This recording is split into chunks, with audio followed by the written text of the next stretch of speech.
போற்றினில் பேரறில் போற்றினில் பெருஞ்சீர்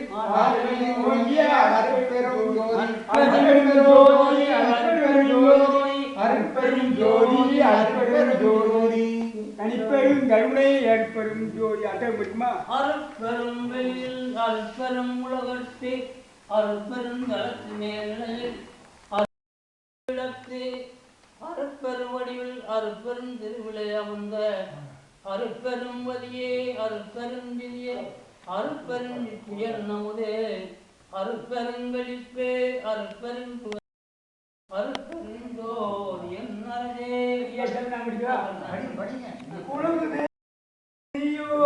படிச்சாலும் சரி பிறந்த பகுதியோ நனந்த கோடி கோடிகளும் ஆங்காங்கே நிறைய பிந்த பகுதிகள் முழுதும் நிகழ்ந்த படைக்கும் நெய்யறிவானந்தம் இறங்க அளவுரா தொழிலால் அவர் விளங்கும் அருட்பெரும் ஜோதியின் அரசே கண் முதல் பொறியால் மனம் முதல் கரணக்கருவினார் பகுதியின் கருவார் என் முதல் புரணதரத்தினால் பரத்தால் இசைக்குமோ பரம்பர உணர்வால் விண்முதற் பறையால் பரவர அறிவால் விளங்குவது அரிதன உணர்ந்தோ அன்முதற் உலகாசார் சங்கற்ப வேட்புகளும் எங்கள் மனத்தில் பற்றாத வண்ணம் அருள் செய்தல் வேண்டும்.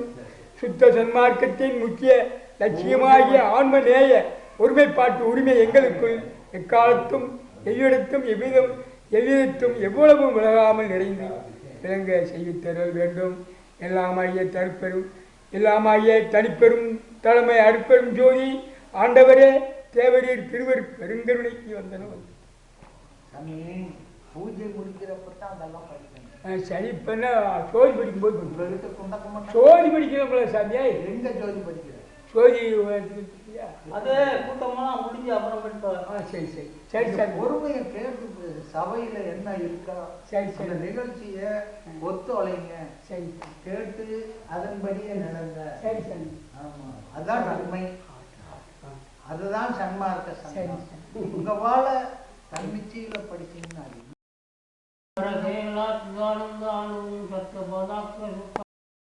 பரமசுத்தாந்த வேதானந்த அனுபூதிகம் பரிபூத சிற்குணானந்தம் பரமசித்தாந்த நிகமாந்த சமரச தரமம் சர்வசதி சமஹத்தியம் சர்வசானம் சார்ந்த சர்வமங்கல சர்வசக்திதரம் சகுல நிர்குணம் சதாட்சண இலட்சணம் தன்மை வாழ்வாடி தன்மை நிகர் மறையாம் என்னும் மலரலாம் என்றன் ஆதி ஆதி சமகீத பிரியன் மணிகண்டன் ஸ்ரீஹரி சய சய வேணும் தொண்டர் இதயமலம் சதாமகுடம் சம்பந்தனம் சேகரன் இடம்ப வாகனன் கங்காதரன் சூடவாணி இறைவன் தனி முதல் மதிப்புறந்த தேவன் நமடன் ஆண்டவன் தலைமுறை மூன்றவன் கருளாண்டவன் கண்ணிகளில் வல்லவன் வடதிசை செயலவன் ஒருவில்லவன் தட்சிணாமூர்த்தி அருள்மூர்த்தி புண்ணியமூர்த்தி தகும் அட்டமூர்த்தியானோன் தலைமை வரும் கணநாயகன் பெறப்பிலான் முழுவிலான் காணமுக்கண்கள் உடையான் சதுரன் கடசலா உரி போர்வையான் செந்தலால் கரத்தேங்கி நின்றான் சர்வகாரணம் நீரக்கணகணம் சர்வ சம்பிராமன் சர்வேசுரன் சர்வ பரமேஸ்வரன் ஸ்ரீவரான் எம்பிரான் தம்பிரான் செம்பொற்பதம் பகவுதிரு நிட்டேது நிற்கம்பமாம் பொற்பதம் தக்க நிற்காடின்ய சம்பேதனாங்க சிற்சக்தி வடிவாம் பொற்பதம் சாற்றறிய இச்சைஞானம் கிரிய எண்ணமும் சக்தி வடிவாம் பொற்பதம் தடையிலா நிர்விடய சிற்குண சிவானந்த சக்தி வடிவாம் பொற்பதம் தன்னிந்தை மோகினியை மானை அசைவிக்கும் ஒரு சக்தி வடிவாம் பொற்பதம் தாழ்வில் ஈசான முதல் முத்தி வரை ஐஞ்சக்தி தஞ்சக்தியாம் பொற்பதம் சவிகற்பம் நிதிகற்பம் பெரும் ஆனந்தமா சக்தி சட்டாம் பொற்பதம் நடநிர்வ வழிவார்த்த சாத்திய திருவருள் சக்தி பதம் தாவாத சாந்த பதம் துவாத சாந்த பதம் தருவினை மலர் பதம் சகல விஞ்ஞான கலர் பிரயாண கலர் இளைய சாட்சியாகிய பூம்பதம் தனிப்பெரும் கருணை அற்பெரும் ஜோதி அற்பெரும் ஜோதி தனிப்பெரும் கருணை அற்பெரும் ஜோதி எல்லா உயிர்களும் இன்புற்று வாழ இன்புற்று வாழ. ஆன்மீக பெருமக்களே, சன்மார்க்க அன்பர்களே, அனைவருக்கும் எங்கள் சன்மார்க்க சங்கத்தின் சார்பாக முதற்கண் வணக்கத்தை தெரிவித்துக் கொள்கிறோம். அதுபோல் ஐயா டிப்டி கலெக்டர் ஐயா ராமானுஜா அவர்கள், செக்கான்வண்டி ராமசாமி அவர்கள், செக்கான்வண்டி கந்தசாமி அவர்கள், செக்கான்வண்டி எங்கள் நாட்டாம ஐயா நல்லுசாமி அவர்கள் மற்றும் உழவாளர்களும் வக்கீல் குமார் ஐயா காவல் எஸ்ஆர் பிச்சை அவர்கள் இன்னைக்கு எல்லாம் அர்ப்பணிப்பாக நமக்கு கொடுத்துருக்காங்க. அன்னதானத்துக்கு இன்றைய தினம் அன்னதானம் சங்கரன் செங்கனுக்காக அன்னதானம் மல்லிகாப்பி ஊழியர் நண்பர்கள் மணி என்பவரும் மல்லிகாப்பி ஊழியம் நடத்தியுள்ளார். இன்றைய தினம் சொற்பொழிவு ஐயா சங்கரானந்தம் அவர்கள் வள்ளலாரின் அழக நெறி என்னும் தளத்தில் 1.5 மணி சொற்பொழிவாற்றியுள்ளார். அனைவரும் சொற்பொழிவினை கேட்டு மகிழ்மாறு பணிவுடன் தெரிவித்துள்ளோம். அற்பெருஞ்சோதி அற்பெருஞ்சோதி தனிப்பெரும் பாலும் தெரியேடும் பாகும் பார்க்கவினாலும் கலந்தனுக்கு நான் தருவேன் கோலங்கை துங்க கரிபூத்து தூமணியே சங்கத்தமிழ் மூன்றும் தா.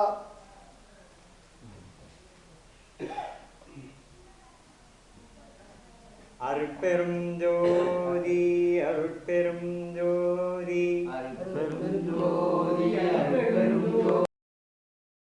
கஜமுக குணபதி சரணம் சரணம் கஜமுறை கணபதி சரணம் சரணம் தலைவாணி சரணம் சரணம் சரவண குஹ சரணம் சரணம் கலைநிறை கணபதி சரணம் சரணம் சிலைமலை உடையவ சரணம் சரணம் சிவ சிவ சிவ சிவ சரணம் சரணம் ஒருவரை சரணம் சரணம் உமை சிவை அம்பிகை சரணம் சரணம் கலை நிறை கணபதி சரணம் சரணம் திருநிலைத்து நல்லருளும் அன்பொடும் சிறப்பொடும் செழித்தோங்க ஒரு நிலைத்து இவன் வாழ்வில் மகிழ்வுற உவந்தினின் அருள் செய்வாய் இருநிலத்தவர் இன்புற திருவருள் இயல்வடிவோடும் அன்றில் குறுநிலைத்த சர்க்குருவெனும் இறைவானின் குறைகள் பதம் போற்றி. ஆண்மனைய பெரியோர்களே, சன்மார்க்க சீலர்களே, தெய்வ நெறியாளர்களே, இங்கு குழுமியிருக்கும் நமது சோழவந்தான் சன்மார் சங்க வல்லர் பெருமானின் ஆர்வலர்கள் அனைவருக்கும், நமது டெப்டி கலெக்டர் ஐயா தெய்வ திரு ராமானுஜம் ஐயா அவர்களுக்கும், செக்கானூர் ராமசாமி ஐயா அவர்களுக்கும், செக்கானூர் சிங்கையா அவர்களுக்கும் மற்றும் செக்கானூர் நாட்டம்மையா அவர்களுக்கும், வக்கீலையா அவர்களுக்கும், இங்கும் இந்த இடம் கொடுத்து ஜீவகாரண்ய பணியை முழுவதுமாக ஏற்றி வருகின்ற தெய்வ திரு சன்மார்க்க ஜெயராமையா அவர்களுக்கும் முதற்கண் எனது மதுரை மாவட்ட தலைமை சன்மார் சங்கத்தின் முழங்கண்ட நன்றிய மந்தனத்தையும் தெரிவித்துக் கொள்கிறேன். நான் சன்மார்க்க தகவல் மையம் என்று ஒரு தகவல் மையத்தை சன்மார்க்க நிகழ்ச்சிகள் முழுவதும் நடைபெற்று வருவதை கைபேசி மூலமாக அனைவருடன் தொடர்பு கொண்டு அந்த நிகழ்ச்சிகளை தெரிவித்து வருகின்றேன். அப்பணியை நான் மேற்கொண்டுள்ளேன். எனவே எந்த ஒரு நிகழ்ச்சியையும், மதுரை மாவட்டத்தில் நடைபெறும் எந்த ஒரு நிகழ்ச்சியையும் சன்மார்க்க தகவல் மையம் மூலமாக நீங்கள் அனுப்பினால் மிக விரைவாக ஒரு 2 மணி நேரத்துக்குள் எல்லா அன்பர்களுக்கும் சென்றடையும் என்பதையும் தெரிவித்துக் கொள்கிறேன். செஞ்சு கொண்டே இருக்காங்க. திடீர்னு வாசனை வருது நல்ல கும்மண்ணு. ஆஹா, நல்லா சாம்பார் வாட அடிக்குன்னு சொல்லி சிங்கையா வச்சுருக்காங்க. அப்போ அது கண்ணால் பார்க்க முடியுதா? சொல்லுங்க பார்ப்போம். வாசனையை கண்ணால் பார்க்க முடியுதா? முடியாது. இந்த மூக்கினால் மட்டும்தான் நுகர முடியும். அந்த வாசனைக்கும் ஒரு பொருள் வேணும். அந்த வாசனை ஒரு பொருள் வேணும். அந்த பொருள் எது சொல்லுங்க பார்ப்போம். காற்று. காற்று என்று சொல்லக்கூடிய ஊடகம் இருந்தால் மட்டும்தான் அந்த வாசனை பரவும். அந்த காற்று தான் அந்த வாசனையை கொண்டு வந்து நம்ம மூக்குக்கு செலுத்துகின்றது. இதே போன்றுதான் காற்று எங்கும் வியாபித்து இருக்கின்றது. இறைவனும் எங்கும் வியாபித்து இருக்கின்றார். ஆனால் கண்ணால் பார்க்க முடியாது. எப்படி ஒரு மூக்கினால் மட்டும் நீங்க அந்த வாசனை நுகர்கின்றீர்களோ, எங்கும் பரவி இருக்கின்ற காற்றின் மூலமாக அதுவும் இதே போன்றுதான் இறைவன் எங்கும் பாவித்திருக்கின்றார். இருந்தாலும் மனம் என்று சொல்லக்கூடிய அந்த மனதினுடைய உள் அகநிலையாக இருக்கின்ற உள்ளத்தில் இருந்து மட்டும்தான் இறைவனை காண முடியும். இப்பெல்லாம் எங்க பார்த்தாலும் இந்த கிரிக்கெட் சீசன், கிரிக்கெட் விளையாண்டுட்டு இருக்காங்க. இன்னைக்கு எங்கெல்லாம் டிவியில பார்த்தா எப்ப பார்த்தாலும் கிரிக்கெட்டை காமிக்கிறோம். ஒரு பந்து சிக்ஸர் அடிச்சா இந்த உலகத்தில் இருக்கிற அத்தனை கோடி டிவிலையும் அந்த சிக்ஸர் பந்து தெரியும். அப்ப அவன் அடிக்கிற பந்து ஒரு பந்தால கோடிக்கணக்கான பந்தா சொல்லுங்க. ஒரு பந்து தான் அடிக்கிறது. ஒரு பந்து அடிக்கிறது எல்லா டிவிலையும் சிக்ஸர் தெரியுது. எப்படி ஒரு ரூபம் இப்படி அத்தனை கோடி டிவியிலும் எத்தனை ரூபமா தெரிவதற்கு காரணம் என்ன? காற்று இன்னொரு பொருள். மின்காந்த அலைன்னு சொல்லக்கூடிய ஒரு பொருள். இந்த மின்காந்த அலை ஈதர்ன்னு சொல்லக்கூடிய ஒரு ஊடகம் வழியா எல்லாம் பரவும். சந்திர மண்டலத்திலிருந்து நின்று ஒரு விண்வெளி வீரர் அங்கேருந்து பேசுனா அளவுன்னு பேசுன்னு கேட்கும். நம்ம பூமியில கேட்கும். அதுவும் ஒரு ஈதர்ன்னு சொல்லக்கூடிய ஒரு ஊடகம். அணுக்கள். இந்த அணுக்கள் எங்கும் வியாபித்து இருக்கின்றது. அதனால்தான் வல்லர் பெருமான் அன்பெண் பிரிவில் அகப்படும் மலையே என்று சொல்லுற அந்த பாடங்கள் அணுவில் அமைந்த தேர்வழியே சொல்லி ஒரு அந்த அணுவுக்குள் அணுவாக அமைந்திருக்கின்றதுதான் வல்லர் பெருமானுடைய அருட்பெரும் ஜோதியினுடைய அக ஆற்றல். இந்த அக ஆற்றலை உணர வேண்டும் என்றால் நாம் எப்படி இருக்கின்றோம், நம்மளுடைய உடம்பு எப்படி இருக்க வேண்டும், அதற்கு என்ன பயிற்சிகள் தேவை என்றெல்லாம் கூறுகின்றார்கள். இந்திரிய ஒழுக்கம், கரண ஒழுக்கம், தீப ஒழுக்கம், ஆன்ம ஒழுக்கம் என்று 4 ஒழுக்கங்களை வல்லர் பெருமான் வகுத்திருக்கின்றார். பொய்யாமை புலவர் திருவள்ளுவரும் கூட ஒழுக்கத்தை பற்றி மிக சுருக்கமாக கூறிவிட்டார். ஒழுக்கம் விழுப்பம் தரலாம் ஒழுக்கம் உயிரினும் ஓம்பப்படும். அந்த ஒழுக்கம் என என்னன்னு சொல்லக்கூடிய விளக்கம் பொய்யாமணி புலவர் வல்லர் திருவள்ளுவர் சரியா சொல்லல. ஒழுக்கம் பொதுவாக சொல்லிட்டார், ஜென்ரலா சொல்லிட்டாரு. அதுக்குள்ள என்னப்பட்ட ஒழுக்கம், எப்படிப்பட்ட ஒழுக்கம் என்பதை வல்லர் பெருமான் தான் விவரித்து கூறியிருக்கிறார். அதனால்தான் ஒழுக்கம் விழுப்பம் தரலாம் ஒழுக்கம் உயிரினும் ஓம்பப்படும். உங்க உயிர் காப்பாற்றுன்னு சொன்னா எதை கடைபிடிக்கணும்? நீங்க ஒழுக்கத்தை கடைபிடித்தால் தான் உங்க உயிர் காப்பாற்றப்படும். ஒழுக்கம் இல்லாவிடில் உயிர் போய்விடும். இப்போ டாக்டர் வர்றாரு, ஐயா சும்மா இருந்துகிட்டே இருக்கீங்க, என்ன காரணம் என்று ஸ்டெதஸ்கோப் வைத்து பார்க்கின்றார். பார்த்தால் நீங்கள் அடிக்கடி புகை பிடிக்கின்றவர் போல் தெரிகின்றார். புகையை அந்த பழமை நிறுத்திக் கொள்ள வேண்டும். டாக்டர் ஆமா சரிங்க ஐயா, நீங்க கூட ரொம்ப வாசம் சொல்லி வெளியே போனா பின்ன ஒரு பாக்கெட் அளவு சீக்கிரம் அடிச்சு என்ன ஆகும், நுரையீரல் ஓட்டை விழுந்து நாகரிக. அப்ப எதை காப்பாத்துது? உங்களுக்கு மருந்து காப்பாற்ற ஒழுக்கம் மட்டும்தான் மனிதனை காப்பாற்றுகின்றது. அதனால்தான் ஒழுக்கம் விழுப்பம் தரலாம் ஒழுக்கம் உயிரினும் ஓம்பப்படும் என்று வள்ளுவர் பெருந்தாய்வினார். அந்த ஒழுக்கம் எப்படிப்பட்ட ஒழுக்கமா இருக்க வேண்டும்?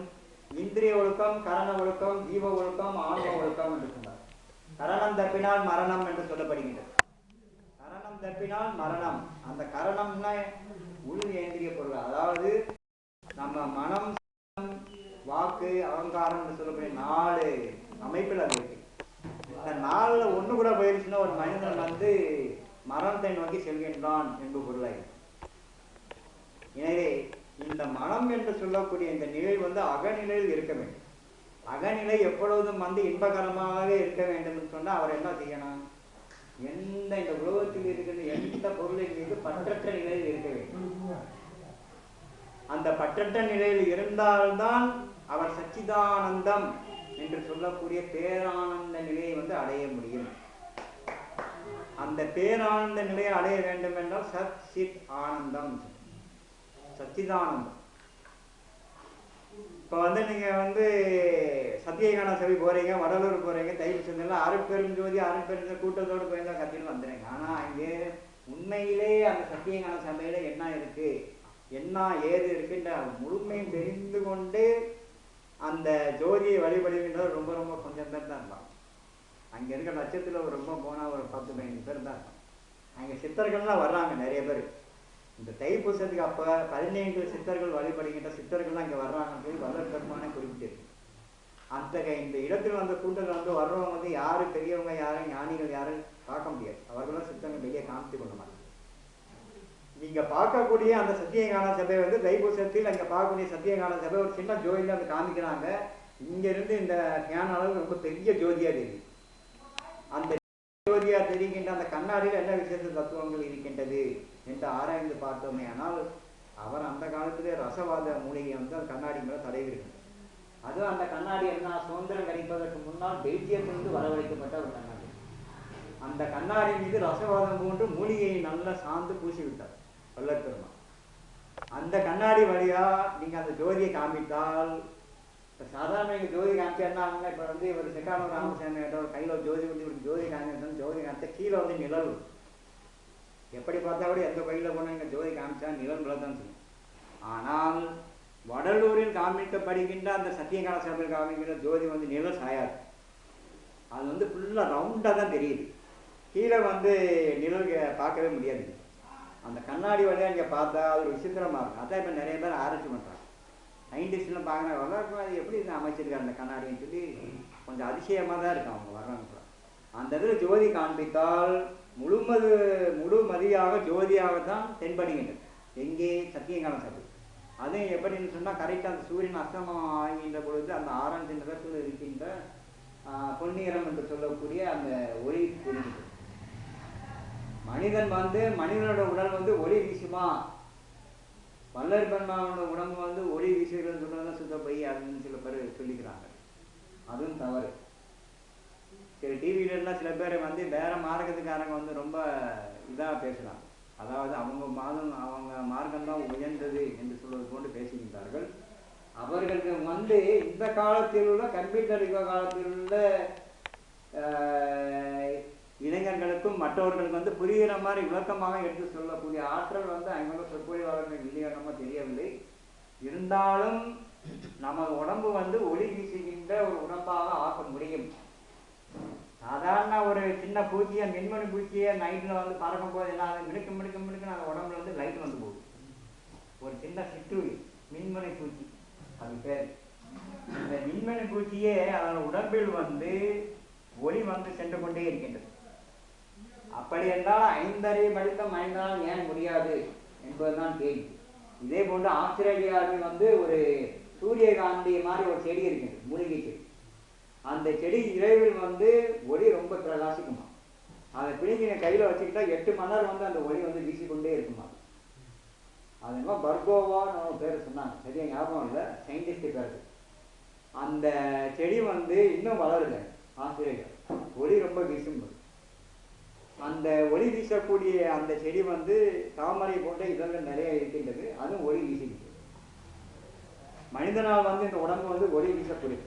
எப்படின்னு சொன்னால், இப்போ வந்து ஒரு அடுப்பு இருக்கு, அடுப்புல இருந்து ஒரு கங்கலை வெளியே எடுத்தால் என்ன ஆகும், சூடாக இருக்கும். சூடாக இருந்தால் அது வந்து ஒரு நிறமாக கொடுக்குதா இல்லையா, வெளிச்சம் கொடுக்குதா இல்லையா சொல்லுங்க பா. அந்த கங்கல் வந்து ஒரு வெளிச்சம் கொடுக்குது. சூரியனுடைய ஆரம்ப நிலையில் உள்ள சிவப்பு கலரில் உள்ள அந்த நிறம், அதே நிறம் அதுலேயும் தெரியும். ஒரு அனல்னு சொன்னால் எந்த ஒரு பொருளும் உயிரற்ற பொருள் மீது கூட ஒரு அனல் ஏற்படுத்தினால் அது ஒரு நிறத்தை தருகின்றது, ஒளியை தருகின்றது. அப்படி என்றால் இடப்பொருளான இந்த மனிதன் உடம்பு கூட 98.4 காரணங்கள் வந்து இங்கே உலாவிக் கொண்டே இருக்கின்றது. வல்லற் பெருமான் வந்து நம்ம சங்கத்தை வந்து சமரச சுத்த சன்மார்க்க சத்திய சங்கம் என்று பேர் வைத்தார். ஏன் சும்மா சன்மார்க்க சிப்பில் வச்சிருக்கலாமேன்னு கேட்கறாங்க சில பேர். அதுல சமரசம் என்ற சொல் ஏன் பயன்படுத்தினார்கள்? ஐயா இங்க வந்து உட்கார்ந்துருக்காரு, இவர் உடம்பு சமரசம் இருந்தால் தான் இங்கே வந்து உட்காருவார். இவருக்கு சமரசம் இல்லைன்னா வர முடியாது. எப்படின்னு கேட்குறீங்களா? 98.4 காரணிகள் வெப்பம் இருந்தால் தான் இவர் வந்து இந்த உலகத்தை வந்து நல்லா பயன்படுத்திக்கலாம். 98.4 ஃபாரன்ஹீட்டுக்கு மேலே போனால் அது வந்து பித்தமாயிடும். கீழே போனால் 98.4 ஃபாரன்ஹீட் கீழே குறைந்து விட்டால் வாதமாயிடும்.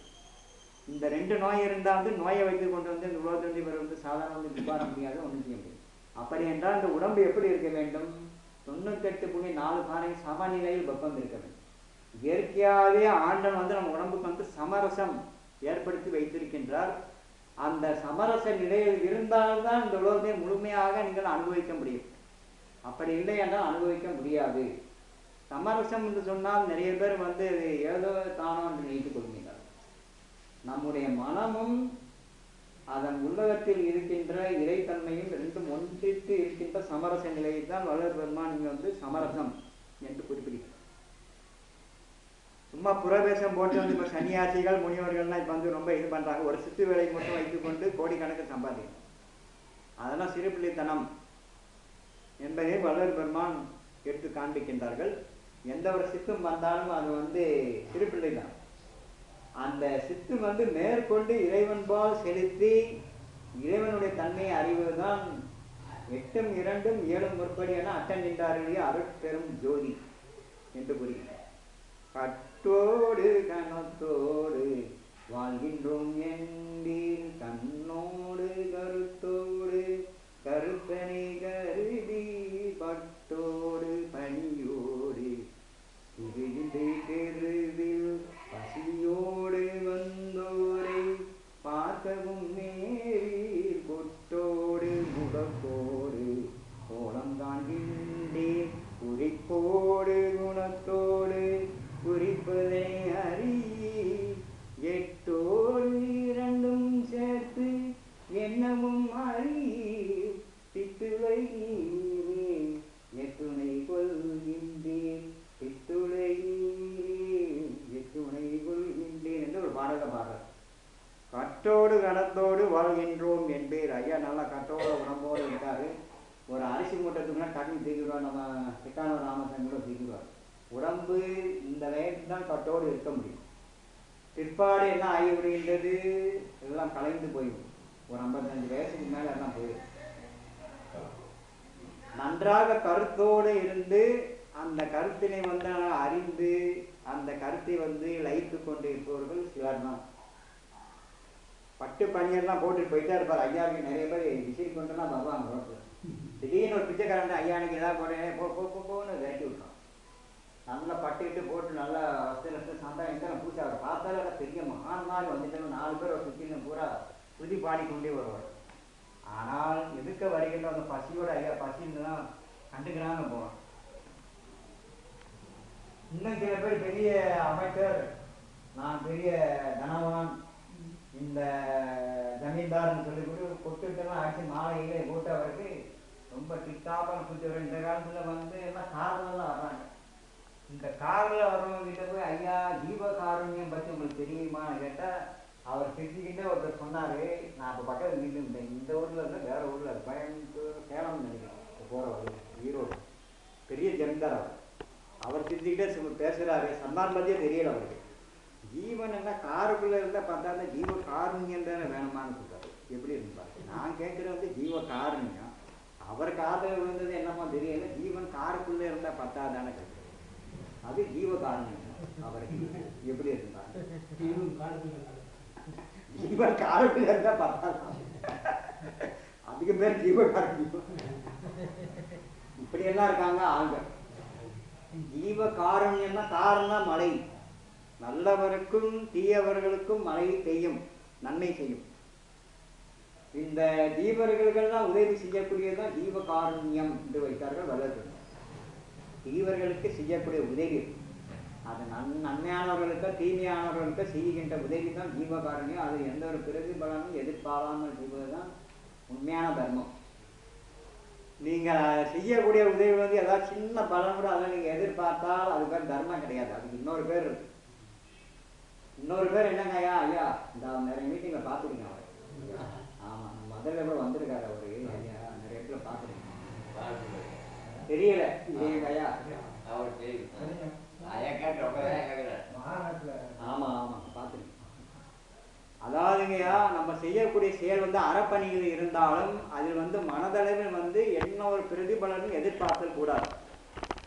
அப்படி பிரதிபலன் எதிர்பார்க்காமல் செய்யக்கூடிய செயலுக்கு பேர் தான் தர்மம்.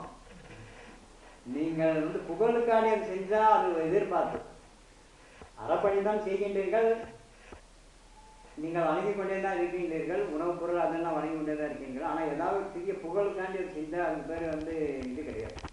அது பேர் வந்து வெறும் தானம். தானம் பேரு, தர்மம் பேரு. தர்மம் தான் வந்து எவ்வளவு பிரதிபலனை எதிர்பார்த்தார். தானம் என்றால் எதிர்பார்த்ததுன்னு அர்த்தம். தமிழ் சொல் அப்படி இருக்கின்றது. எனவே தானம் செய்வதற்கான தர்மம் செய்வதே ரொம்ப மேல். இந்த தர்ம நிலையில் நாம் இருக்கின்ற பொழுது வள்ளல் பெருமான் சொன்ன இந்த உடம்பு வந்து பொண்ணு உடம்பாக மாற்ற முடியும். எப்படி மாற்ற முடியும்? ஓர்மையுடன் இருக்க வேண்டும். அவர் முதல் ஓர்மையுடன் இருந்தால்தான் வந்து இந்த உடம்பு வந்து பொண்ணு உடம்பாக ஆற்றும். சுத்த தேகம், பிரணவ தேகம், ஞான தேகம் என்று 3 தேகங்களை வள்ளல் பெருமான் எடுத்திருக்கின்றார், செய்தும் காண்பித்திருக்கின்றார்கள்.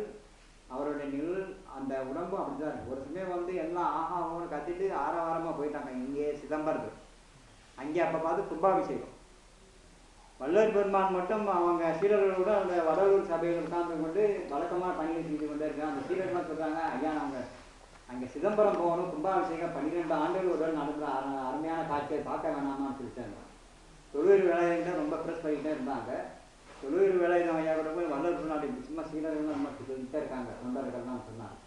அப்போ சொல்லுகின்ற பொழுது வள்ளல் பெருமான் நீங்கள் ஒன்றும் அவதைப்பட வேணாம், உங்களுக்கு வந்து அந்த காட்சி தானே தெரியும் சொல்லி இப்போ நீங்கள் பார்க்குறீங்களா அருட்பெரும் அந்த கண்ணாடி கைப்பற்று, அதே கண்ணாடியில் வந்து முதல் வந்து பிக்ஸ் என்று சொல்லுவார் ஒரு சொல். அவர் பிக்ஸ் என்று சொல்லக்கூடிய ஒரு சொல் சொல்லிட்டு அருட்பெரும் ஜோதி, அருட்பெரும் ஜோதி, தனிப்பெரும் கண்ணே அருட்பெரும் சொன்னோன்னு பளிச்சுன்னு அந்த காலத்தில் டிவி மாதிரி தெரிஞ்சிருக்காரு. அங்கே சிதம்பரத்தில் நடக்கக்கூடிய அதே இந்த இது கும்பாபிஷேகம் தான் ஆகும் கத்தில ஆரவாரத்தோடு அங்கே தெரியுங்க.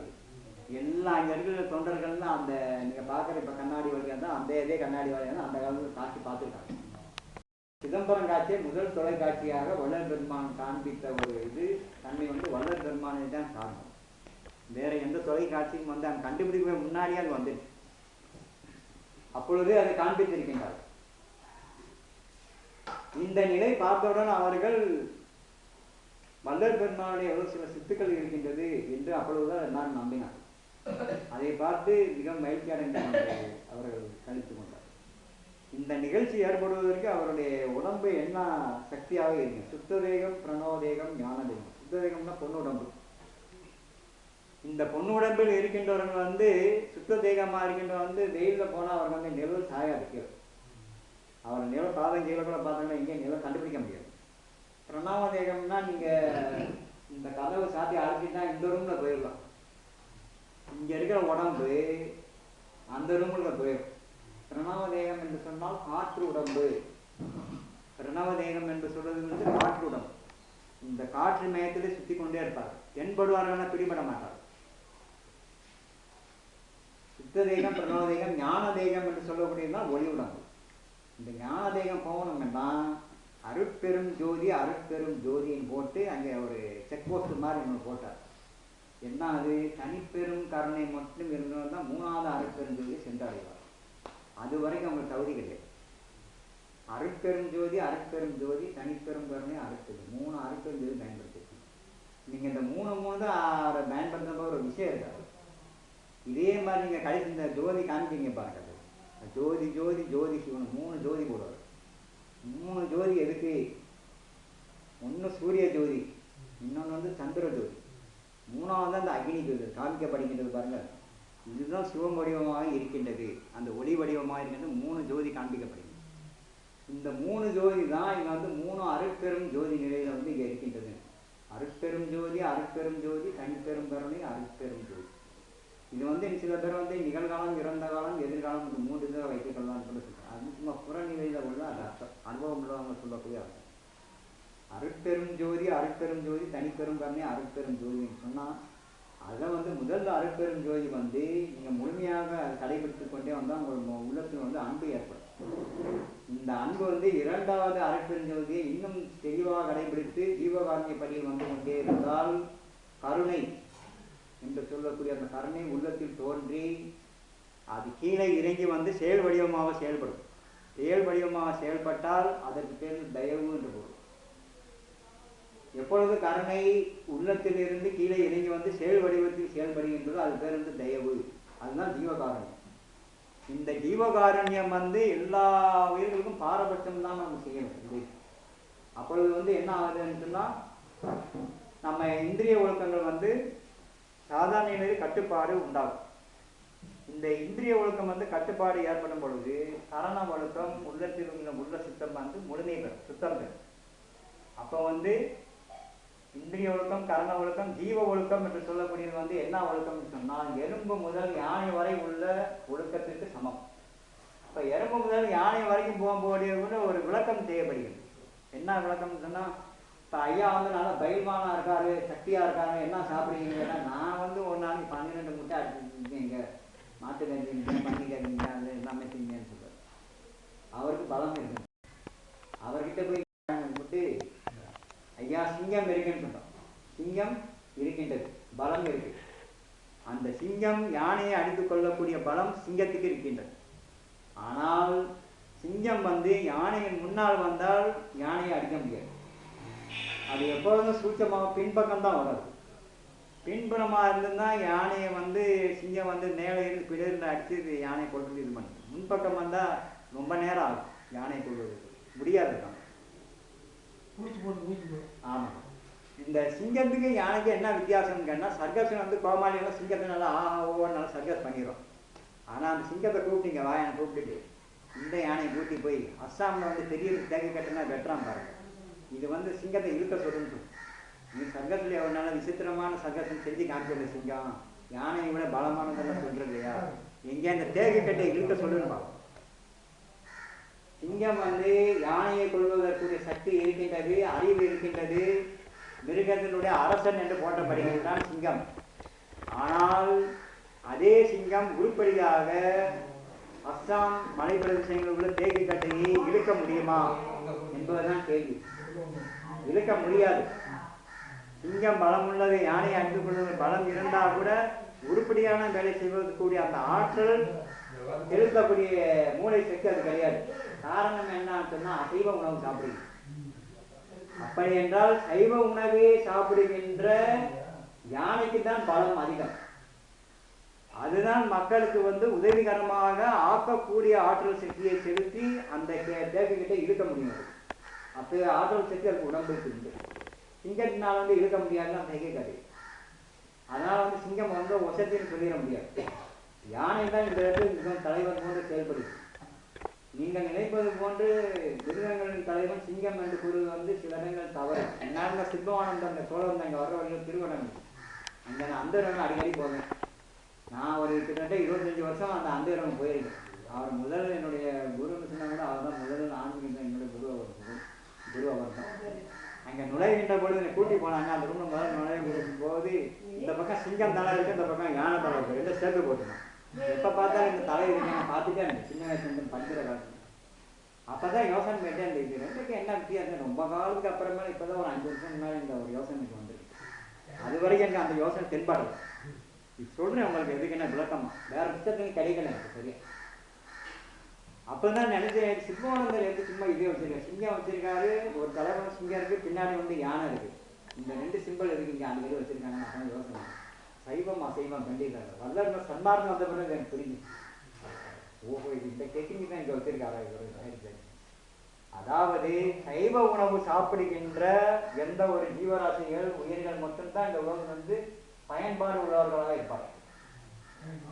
சிங்கம் வந்து அசைவம் சாப்பிட்டதால வந்து பயன்பாடு கிடையாது.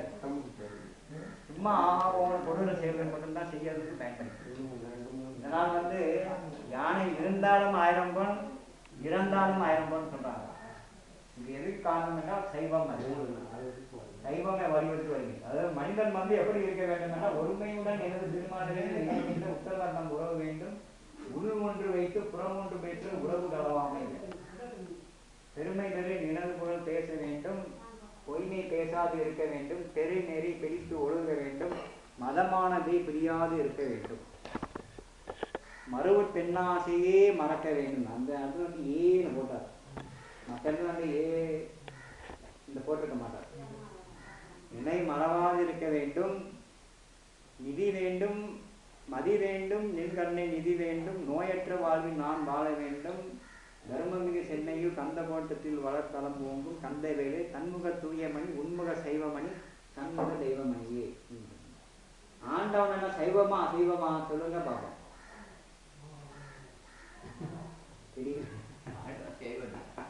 சைவம் தான். இது எந்த இடத்துல சொல்றாரு வல்லர் பெருமான்? சைவம் தான் சொல்லி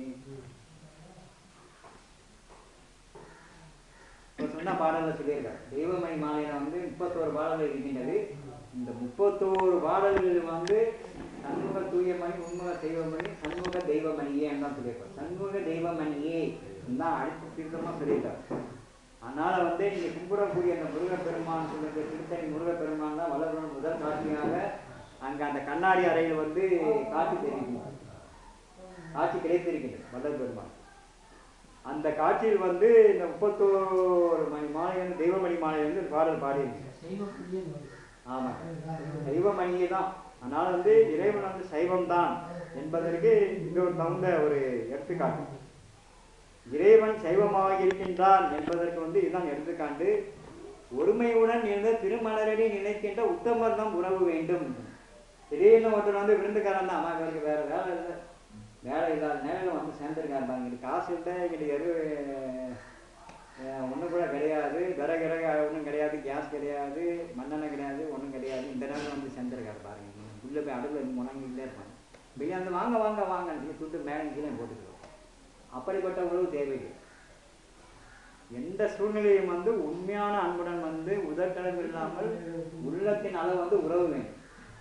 அதனால்தான் வல்லர் பெருமான் ஒருமையுடன் எனது திருமணனை நினைக்கின்ற உத்தமர் தான் உறவு வேண்டும். ஒருமை ரொம்ப விளக்கம் கொடுக்குறாரு வல்லர் பெருமான். அதை பேசினா இங்கே 1 மணி நேரம் போயிடுது. இந்த சுருக்கமாக சொல்றேன். ஒருமை எப்படி உங்களுக்கு ஏற்படுது? ஒருமை இயற்கையாகவே மனிதனுக்கு இருக்குதா? ஐயாவுக்கு ஒருமை இருக்குதா? ஏன் உங்களுக்கு தியானம் பண்ண சொன்னா 10 நிமிஷம் ஒருமையா அறியான்னு கையை முடியல தியானம் பண்ண முடியுமா? உங்களுக்கு மனசு ஓடுது இல்லையா? மனசு ஓடுறதுக்கு மனசு ஓடாம நிப்பாட்ட வைக்கலாம். அந்த மனசு ஓடாம நிப்பாட்ட வைப்பதற்கு ஓர்மை ஏற்பட வேண்டும். அந்த ஒருமையுடன் சொல்லக்கூடிய அந்த ஒருமை எப்பொழுது ஏற்படும் சொன்னா, ஐயா சுவாசிக்கின்றா, இவர் சுவாசிக்கின்றா, உங்களை வலது நாசியில மூச்சு போகுதா, இடது நாசியில மூச்சு போகுதா?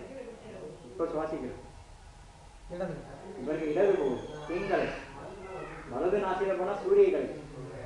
இந்த சூரிய கலையில் மூச்சு யாருடன் எப்பொழுதுமே செழித்து கொண்டே இருக்கின்றானோ அவர்களுக்கு தான் சக்தி அதிகம். சூரிய கலையை வைத்துக் கொண்டு இருப்பது ஆயுள் விருத்தி அதிகம், அவர்களுக்கு மரணம் நெருங்காது. ஆனால் இடது நாசியிலே சுவாசித்துக் கொண்டிருப்பது நமது பிராணசக்தி. நாம என்ன பண்றோம்னு சொன்னா 12 அங்குலம் உள்ளே இருக்கின்றோம். வெளியே விடுகின்ற பொழுது 16 அங்குல காத்து வெளியே விட்டோம். அப்ப எத்தனை அங்குலம் நஷ்டமையா? 4 அங்குலம். 4 அங்குல பிராணசக்தி ஒவ்வொரு சுவாசனையும் வீண் விரயம் செய்கின்றது. 12 அங்குலம் உள்ள இழுத்து 16 அங்குலம் கப்புன்னு வெளியே விடுங்க. அந்த 16 அங்குலம் வெளியே போகும்போது உங்களுடைய அந்த பிராணசக்தின்னு சொல்லக்கூடிய இந்த பிராணசக்தி குறையுது. 4 அங்குல பிராணசக்தி சுவாசத்தில் குறையுதுன்னு சொல்றாங்க. அப்படி குறைந்து கொண்டே நம்ம நிறைய திரை மூப்பெல்லாம் ஏற்படுது, முடியெல்லாம் வெள்ளை ஆயிடுது, உடம்பெல்லாம் போயிடுது, கண்ணுடைய பவர் சக்தியெல்லாம் இழந்துக்கிட்டே வர்றோம், பல்லெல்லாம் போயிடுது, எல்லாமே ஆகுது. இந்த மூச்சு யார் பிடித்து அதை கணக்காக இது பண்றார்களோ அவர்களுக்கு தான் எத்தனையோ ஆண்டுகாலம் வாழலாம் என்று திருமூலர்னு சொல்றார்கள். காற்றை பிடிக்கும் கணக்கறிவார்கள் இல்லை, கூற்றை உதைக்கும் தாள் என்று ஒரு இடத்துல ஒரு பாடல்கள் சொல்றார். இந்த காற்றை பிடிக்கும் கணக்கறிவாளர் யாரு இருப்பாங்க? அந்த காற்றை பிடிக்கணும்னா வெறும் சும்மா அந்த பிராணாயாமம் 4 சுத்தி பண்ணா பார்த்தாரு, இயல்பாவே ஒழுங்குன்னு சொல்றாரு வல்லர் பெருமான். செயற்கை முறையில் நீங்க அந்த சுவாசத்தை நிறுத்துதல் கூடாது. செயற்கை முறையில் சுவாசத்தை நிறுத்துதல் கூடாது. இப்போ ஓம் நமச்சிவாய ஓம் நமச்சிவாய ஓம் நமச்சிவாயன்னா அது ஸ்தூல பஞ்சாட்சரம். ஓம் சிவாய நமோம் ஓம் சிவாய நமோம் ஓம் சிவாய நமோம் சொன்னால் அது சூட்சும பஞ்சாட்சரம். இந்த பஞ்சாட்சரம் என்று சொல்லக்கூடிய 5 எழுத்து மந்திரத்தில் 3 உயிரெழுத்துக்கள் தான் அடங்கியிருக்கின்றது. ஆனால் வல்லர் பெருமான் சொன்ன இந்த மகா மந்திரத்தில் பெரும் ஜோதி அருட்பெரும் ஜோதி தனிப்பெரும் கருணை அருட்பெரும் ஜோதி என்று சொல்லக்கூடிய இந்த மகாமந்திரம் 5 உயிரெழுத்துக்கள் மொத்தம் அதில் அடங்கியிருக்கு. அதனால தான் இதுக்கு வந்து மகா மந்திரம்னு பேர் வைத்தார். மகா மந்திரம் எதுக்கு பேர் வைத்தான்னு சொன்னால் அதில் வந்து 5 உயிரெழுத்துக்கள் அடங்கியிருக்கு. இந்த 5 உயிரெழுத்துக்களை 5 புலன்களை ஆட்டி படைக்கக்கூடியது. 5 புலன்களை வந்து ஆட்டி படைப்பதற்கு வந்து மனிதனுடைய இந்த உயிர் ஆற்றல் சக்தி வந்து வெளியே போகாமல் வந்து பிடிச்சிருக்கு. சிவசிவ என்கிற தீவினையாளர், சிவசிவ என்கிற தீவினை மாலும், சிவசிவ என்கிற தேவருமாவர், சிவசிவன சிவகதிதானே என்று திருமணம் கூட சொல்லி இந்த சிவசிவ என்று சொல்லக்கூடிய இந்த 4களுக்கு மந்திரம் ஆயிடுது. இந்த சிவ போட்டால் அது வந்து மந்திரம், வெறும் சிவனை போட்டால் அது நாமம், பெயர்னு அர்த்தம். வெறும் சிவன் சொன்னால் அது பெயர், சிவசிவன் சொன்னால் அது மந்திரம். ஆமாங்க, இது நிறைய பேர் தெரியாமல் சொல்லிட்டே இருக்காங்க. ஆனால் அந்த சிவம் என்று சொல்லக்கூடிய அந்த இதில் வந்து மேலே இந்த சிவபெருமான் அணிந்திருக்கின்ற அந்த திரை, அதை நீங்கள் நீக்கிவிட்டால், அந்த சீனா மேலே அந்த திரையை நீக்கிவிட்டால் அதுக்கு என்ன சொல்லுங்க பார்ப்போம். சீனாவுக்கு மேலே வருது இல்லையா, அதை மட்டும் எடுத்துட்டா அந்த சொல்லுக்கு என்ன? சமம். நடமாடி கொண்டே இருந்தால் சிவம், நடமாட்டம் நின்று விட்டால் அது பேர் சவம். இதுதான் அந்த காலத்தில் சூட்சமமாக ஒவ்வொரு சொல்லையும் வடிவமைத்திருந்திருக்காங்க. சிவமாக நடனமாடிக்கொண்டே இருக்கின்ற நடராஜபதி, அவன் தியாகராஜன் என்று பெயர். அவர் தியாகராஜன் என்றால் அனைத்து உயிர்களையும் காப்பாற்றக்கூடிய, தியாகத்தை செய்து கர்மையை செய்து காப்பாற்றக்கூடிய ராஜன். தியாகம் ராஜன், தியாகராஜன். பிள்ளை நடராஜர் எடுத்த காலை அவர் கீழே வைத்து விட்டு அந்த அண்டசராசம் அழிந்து நின்றோம். இது ஒரு தடவை வந்து பிரிட்டிஷில் வந்து எலிசபெத் ராணி வந்து இந்திரா காந்தி அம்மையார் டீலில் வந்துருக்கும் போது எலிசபெத் ராணிக்கு வந்து இந்திரா காந்தி அம்மையார் அந்த நடராஜ சிலையை வந்து கொடுத்தாங்க பரிசாக. அவர் அந்த அம்மா பார்த்து இந்த இது ரொம்ப விசித்திரமா இருக்குன்னு கேட்டாங்க. இந்த சிற்பம் வந்து ரொம்ப விசித்திரமா, எதுக்கு அவர் கால் இப்படியே வச்சிருக்காங்க, கீழே வைக்க மாட்டாங்க. அப்போ வந்து அந்த அம்மா சொன்னா, this is not a dance, ordinary dance in your country, இது just like cosmical dance. Oh, what is cosmical டான்ஸ்ன்னு கேட்டுட்டாங்க அந்த அம்மா. Cosmical dance is nothing but it's all the universe in the moments or in the including infantential energy. அதாவது இந்த எல்லா அண்ட சராசரங்களும் இயக்கக்கூடிய ஆற்றல் இந்த நடராஜபதி வந்து காலை எடுத்து அவர் தான் இயக்கிக் கொண்டே இருக்கின்றார். அவர் வந்து 24 மணி நேரம்னா எந்த நிலையும் என்ன அந்த கால் எடுத்த காலை கீழே வைப்பதே கிடையாது. அவர் நடமாடிக்கொண்டே இருப்பதனால்தான் இந்த அண்ட சராசரங்கள் அனைத்தும் இயங்கிக் கொண்டே இருக்கிறார். 84 கோடி அண்ட சராசரங்களையும் அறக்கணத்தில் ஏகி என்று வளர்க்கணும். அதுவரை ஒரு இடத்துல இதை எடுத்து கொடுக்கும். இந்த அரை நிமிடத்தில் வந்து ஏகிறதுக்கு அளவுக்கு மனதில் ஆற்றல் சக்தி இருக்கு. இதனால் வந்து உங்களுக்கு ஒருமை ஏற்பட வேண்டும் என்றால் இந்த நான் சொன்னது சந்திரக்கலை சூரியக்கலை இந்த 2 வந்து ஒரு இடத்துல வந்து மோதி, எப்படி தங்கம் வந்து புடப்பு பண்ணும்போது இந்த 2 பக்கம் இது வச்சிருப்பாங்க நெருப்பு, நடுவில் தான் தங்கத்தை செலுத்தி காற்று அடிச்சுட்டே இருப்பாங்க. அதுலேயும் காற்று தான். அந்த 2 காற்று ரொம்ப அடிக்க அடிக்க அந்த தீ ஜுவாலி அதில் பட்டு பட்டு என்ன ஆகுது, தங்கம் புறம் போடப்படி சுத்தமாக. அதே போன்று நம்ம உடம்புல வந்து இந்த சந்திரக்கலையும் சூரியக்கலையும் 2 காற்று சென்று இந்த 2 புருவ மத்தியில் வந்து அங்கே ஒரு இது சப்பு மாறி உண்டு. இந்த நிலை குண்டலி சக்தி வந்து எழுப்ப வேண்டும். மூலாதாரம் சுவாதிஷ்டானம், அநாகலம், மணிபுரகம், விசித்தி ஆகிய துரியம் திரியாஜிதம் இருக்கு. இந்த 6 ஆதார சக்கங்களும் வந்து நாம் கடந்து சென்றால் இறைவனுடைய துரிய நிலையை வந்து நம்முடைய ஞானத்திற்கு வந்து காணலாம். அதற்கு சித்தபா துவாரம் என்று சொல்றாங்க. சித்தபை என்று வல்ல பெருமான் சொல்லுகிறார். இன்னும் வேற வேற பேர்கள்லாம் இங்கே இருக்கு. திருச்சிற்றம்பலம் இந்த அம்பலமாக இருக்கின்றது என்றெல்லாம் சொல்லுங்க. சித்து அகம்பரம் சிதம்பரம், சித்து அகம்பரம் சிதம்பரம். நீங்க வெளியே பார்க்கக்கூடிய அந்த சிதம்பர ரகசியம் உண்மையான சிதம்பர ரகசியம் கிடையாது. சித்து அகம்பரம் தான் சிதம்பரம் உண்மையான இது தாத்பரியம். இந்த சித்து அகம்பரம் சிதம்பரத்தில் தில்லை நடராஜர் ஆடிக்கொண்டே இருக்கின்றார். இது ஒரு தனி பாடல் வல்லல் பெருமான் பாடினார். எப்பொழுது உங்களுக்கு வந்து அலங்காரம் போகின்றதோ அப்பொழுது அந்த தில்லை நடராஜருடைய நடனமானம் வந்து என்ன நடனம் அந்த காட்சி வந்து உங்களுக்கு கிடைக்கும். இந்த சுந்தரமூர்த்தி நாயனாரே இந்த இன்னொருத்தர் 2 பேர் இப்படிதான் இறைவனுடைய இந்த கைலாச நடனம் பார்க்கணும்னு சொல்லி ரொம்ப பிரியப்பட்டாங்க. சுந்தரமூர்த்தி வந்து கோயில கூட கைலாசம் போகிறதுக்குள்ள அவருக்கு ரொம்ப உடம்பெல்லாம் இதே புண்ணாகி நடக்க முடியாது. கடைசி அந்த புரண்டு போனாரு. அந்த உடம்பு பூரா புண்ணாகி அதுவே போனார் நேரம் கைலாசம் மலையில். பிறகுதான் அவருக்கு வந்து காட்சி கிடைக்குது. அங்க வந்து கையில வந்து நடனமான காட்சி கிடைத்தது. இதைத்தான் மலர் பெருமா ஒரு பாதத்தில் கூறுகின்றார். அதாவது தனி நடனம் ஆடக்கூடிய சிவபெருமானை இங்கே தாயாகி தந்தேன். தாயும் என்றொருமை தந்தையும் ஞான தனி நடம் புரியும் துயரின் பாதம் துணைய தீரித்தே தாயும் என்றொருமை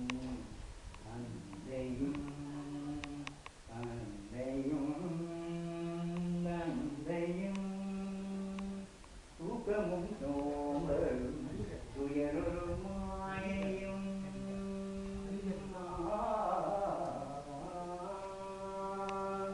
தூக்கமும் சோம்பலும் துயரொரு மாயையும் வினையும் மறைக்கும் ஆணவமோ அடைத்தனை தீடல் வளர்க்கோ தாயும் என்றொருமே தந்தையும்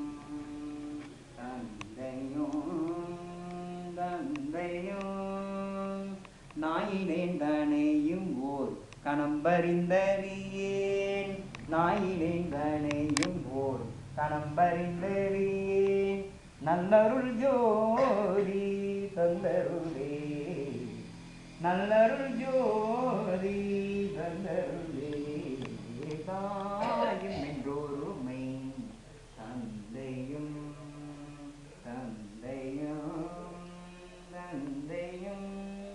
இந்த பாடல்ல வந்து தாயும் என்ற ஒருமையும் தந்தையும் தனி நடனபாதி என்று சொல்லக்கூடிய தனி இடம் என்றால் வேற தில்லை சிதம்பரத்தில் ஆடிக்கொண்டு வந்த தனி நடனம் கிடையாது. நம்ம 2 புருவ மத்தியில இமைகள் நடுவில் வந்து ஒரு தனியாக அகநிலையில் இருந்து அதை பாவித்து கொண்டே இருக்கிறது. இந்த சுவாசம் வந்து நேரம் கீழே போறதுனால வந்து இதைதான் வளர்க்கணும் கொடியேற்றம் வைக்காது. இப்போ வந்து கொடியேற்றம் வந்து எப்படி நீங்க பண்றீங்க? ஒரு கயிறு வந்து கீழே இருக்கிறீங்க, இன்னொரு கயிறு என்ன ஆகுது மேலே போகுது. அதே மாதிரி ஒரு வழியா நீங்க மூச்சு இழுக்கிறீங்க, இன்னொரு வழியா மூச்சு கீழே போகுது. இதுதான் கொடியேற்றம். இந்த கொடியேற்றத்தை புறநிலையில் வைத்தார் இங்கே மேட்டுக்கு போட்டு. அந்த இருபுருவத்தின் நடுவில் வந்து உள்ளே ஒரு சம்பு இருக்கிறது. இந்த கரெக்டா இந்த இருபுருவத்தின் நடுவில் வந்து உள்ளே வந்து நம்ம மூளை சிறு நடுவில் வந்து 2 காதுக்கு நடுவில் ஒரு இங்கேருந்து இந்த 2 புருவ மத்திய துளை போட்டு நடு இங்கே தலையிலிருந்து ஒரு துளை போட இருக்குன்னா 3 வந்து சந்திக்கிற ஒரு இடத்துல வந்து வடிவத்தில் ஒரு குழல் இருக்குது. அங்கே வந்து அமிர்தம் என்று சொல்லக்கூடிய இந்த பீனியல் கிளாண்ட் என்று ஆங்கிலத்தில் கூறுவார். அந்த இடத்தில் வந்து ஒரு பகர வடிவத்தில் ஒரு அமிலம் சுரந்து கொண்டே இருக்கின்றது. இந்த அமிலம் அங்கே அதன் மேல் வந்து ஒரு சின்ன ஒரு மொட்டு போட்டு ஜனித்து கொண்டே இருக்கின்ற ஒரு ஒளி.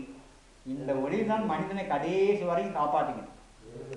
ஒரு மனிதன் உயிரோடு இருக்கின்றனா டாக்டர் வந்து பார்க்குறாரு, வயசு வந்து 85 வயசு ஆயிடுச்சு வருதுன்னு சொன்னால் கையை பிடிச்சு பார்க்குறாரு. முதல் நாதம் இருக்கான்னு பார்க்குறாரு, பிராணம் அந்த நாடியை பார்ப்பாரு. முதல் மூச்சு வந்து உள்ள வரைக்கும் போகுதுன்னு நாடியை வச்சு கண்டுபிடிச்சிடணும். 2வது கேட்டில் அடித்து பார்ப்பாங்க, கண்ணு கடந்து டக்குன்னு பூசுதான்னு பார்ப்பாங்க. அந்த ஒளி இது 2 இந்த ஒளியும் நாளும் 2 இருந்தால் மனிதன் உயிரோடு இருக்கின்றார். அது வரைக்கும் மனிதன் உயிரோடு இல்லை. அந்த கடைசியில் 85 86 வயசுல வந்து மருத்துவர் வந்து பரிசோதனை செய்கின்றது. இது தான் முதல் திட்டம். இந்த உடம்பு வந்து படுக்க படுக்கையா இருக்காரு, அவர் என்ன ஆயிருக்காருன்னு கேட்டால் மருத்துவருக்கு தெரியும். நாடியை முதல் பார்க்கின்றார். 2வது கண்ணில் ஒளி சக்தி இருக்கின்றதால் அதையும் செக் பண்ணி பார்த்தார். பார்த்தா தான் மனிதன் உயிரோடு இருக்கு. இது 2க்கும் இல்லைன்னா மனிதன் அவன்தான். சிவம் சோமாகி விட்டது என்று கொள்ள. இந்த ஒருமை ஏற்பட்ட சுடுமுனை நாளில் வந்து இந்த இது ஏற்பட்டு அந்த ஜவ்வு மேலே கீழே ஆடுகின்றது என்று வளர்பெருமான் எடுத்து கூறுகின்றார்கள். அது வந்து எப்படி இருக்கின்றது என்று சொன்னால் அதனுடைய நேர்புறம் வந்து வெளிரிய மஞ்சள் நிறமாக இருக்கின்றது. வெளிரிய மஞ்சள்னா இந்த ஒரு இந்த லெமன் கலர் மஞ்சள் சொல்றோம் பாருங்க, இந்த மஞ்சள் தான் இருக்கும். இந்த வெளிரிய மஞ்சள் இருக்கும். இது ஒரு போட்டுக்கிட்டா அது வெளிரிய மஞ்சள் இருக்கு. இந்த மஞ்சள் நிறத்தில் அது இருக்கும். கீழ்ப்பகுதி வந்து வெண்மை நிறத்தில் இருக்கும். கீழ்ப்பகுதி வெண்மை நிறத்தில் இருக்கு. இந்த ஒரு சவ்வு வந்து நம்ம சுவாசிக்கும் பொழுது மேலே கீழே ஆடுதுன்னு சொல்றாங்க. இதைத்தான் வந்து கொடியாக அங்கே மேலே ஏற்றி மேட்டுக்குப்பத்தில் கொடியை கட்டி கொண்டு இருக்கின்றோம் என்று தேர்தல் எடுத்துக்கொள்கின்றார் வல்லல். இந்த கொடி வந்து எதனை குறிப்பிடுகிறது என்றால் நம்ம சுவாசத்தை தான் குறிப்பிடுகிறது.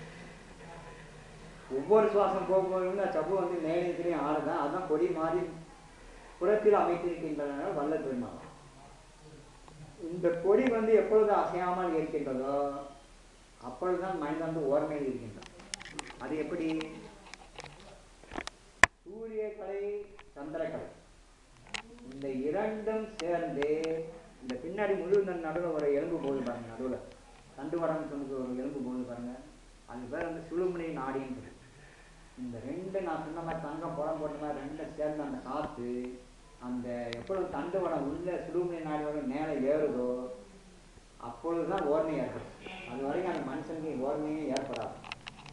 இப்படி வல்லல்பான் நல்லா அடித்து சொல்றாரு. ஒருமையுடன் எனது திருமணரடி நினைக்கின்ற உத்தமர் தான் உறவு வேண்டும். நீங்க அந்த மூலாதாரத்தை தூண்டி விடுகின்ற பொழுதுதான் அது வந்து சுடுமணி நாடி வழியாக அது ஏறும். அது வரைக்கும் ஏறவே ஏறாது.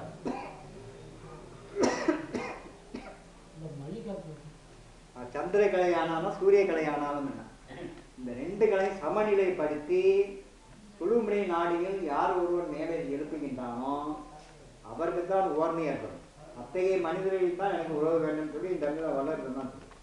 இதுதான் ஒருமையுடன் நினது திருமலரடி நினைக்கின்ற உத்தமர்ணம் உறவு வேண்டும். நீங்க நினைக்கிற ஒருமையுடன் வேற ஒருமை. உண்மையான பொருள் இதுதான். இன்னைக்கு நான் இப்ப எவ்வளவு நேரம் சொல்லிங்க, அரை மணி நேரம் ஆயிடுச்சு இது கேட்கறது. அந்த ஒரு வரி கேட்டாங்க.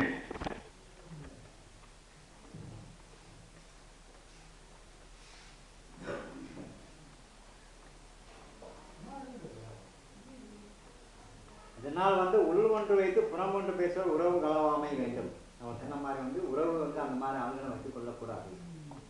பெருமை பெரு நினது புகழ் பேசணும். எப்போதுமே இறையின் நாமத்தையும் தான் பெருமையாக பேசிக்கொண்டே இருக்கிறோம். இவன் இப்படி செய்து விட்டான், அவன் 100 பேர்களுக்கு அன்னதானம் வழங்கிவிட்டான், இவருக்கு வந்து பசியாற்றல் செய்து கொண்டு இருக்கிறான். அந்த மாதிரி பிற துதி பாடுதலே கூடாது. அந்த மாதிரி பாடினால் நாம் நம்முடைய காலத்தை வீண் விரயம் ஆக்கிக்கொண்டே இருக்கிறோம். சரியான பாதையில் நாம் மனதை செலுத்தவில்லை. சரியான பாதையில் சேவை பாதை பணியையும் செலுத்தவில்லை அர்த்தம்.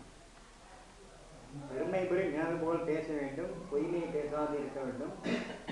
இந்த வல்லல் பெருமானுடைய வந்து பெருநெறி பிடித்து ஒழுக வேண்டும். பெருநெறின்னா எதை குறிப்பிடுகின்றது? இப்ப நான் பேசுறது வந்து அனகநெறி. ஆனால் பெருநெறின்னு வருது இந்த பாடல். இதுக்கு அதுக்கு ரெண்டுக்கும் தொடர்பு இருக்கு. அதுக்குள்ள அடங்கின ஒரு பொருள் தான் அனகநெறி. இந்த பெருநெறி என்று எதை குறிப்பிடுகின்றார் வல்லல் பெருமான்? வேற எந்த மார்க்கத்திலும் பார்க்க முடியாது. சத்புத்திர மார்க்கம், தச மார்க்கம், இந்த சன்மார்க்கம், இன்னொரு மார்க்கம், 4 மார்க்கம் இருக்கு மொத்தம். இந்த 4 மார்க்கத்துல வந்து நீங்க எந்த மார்க்கத்தையும் எடுத்துக்கிட்டாலும் கூட அதுல வந்து இந்த சன்மார்க்கத்தில் இருக்கக்கூடிய ஒரே ஒரு முக்கியமான அந்த 4 மார்க்கத்தை காட்டிலும் உயர்ந்த ஒரு கொள்கை என்னன்னா இந்த பெருநெறி பிடித்து கொள்க வேண்டும். அந்த பெருநெறி எதனை குறிப்பிடுகின்றார் வல்லல் பெருமான்? யாராவது தெரியுமா உங்களுக்கு? பெருநெறின்னு சொல்லி வல்லல்னா எதையும் அடிக்கடி எடுத்து சொல்றாங்க, சொல்லுங்க. பெருநெறி என்று சொன்னால் வல்லல் பெருமான் மற்ற சன்மார்க்கம் இல்லாத ஒரே ஒரு பெருநெறி மரணமில்லா பெருவாள் மட்டும்தான். மரணமில்லா பெருவாள் மட்டும்தான் பெருநெறி. இந்த பெருநெறி ஏற்பட வேண்டாம், உயர்நெறி ஏற்பட வேண்டும்.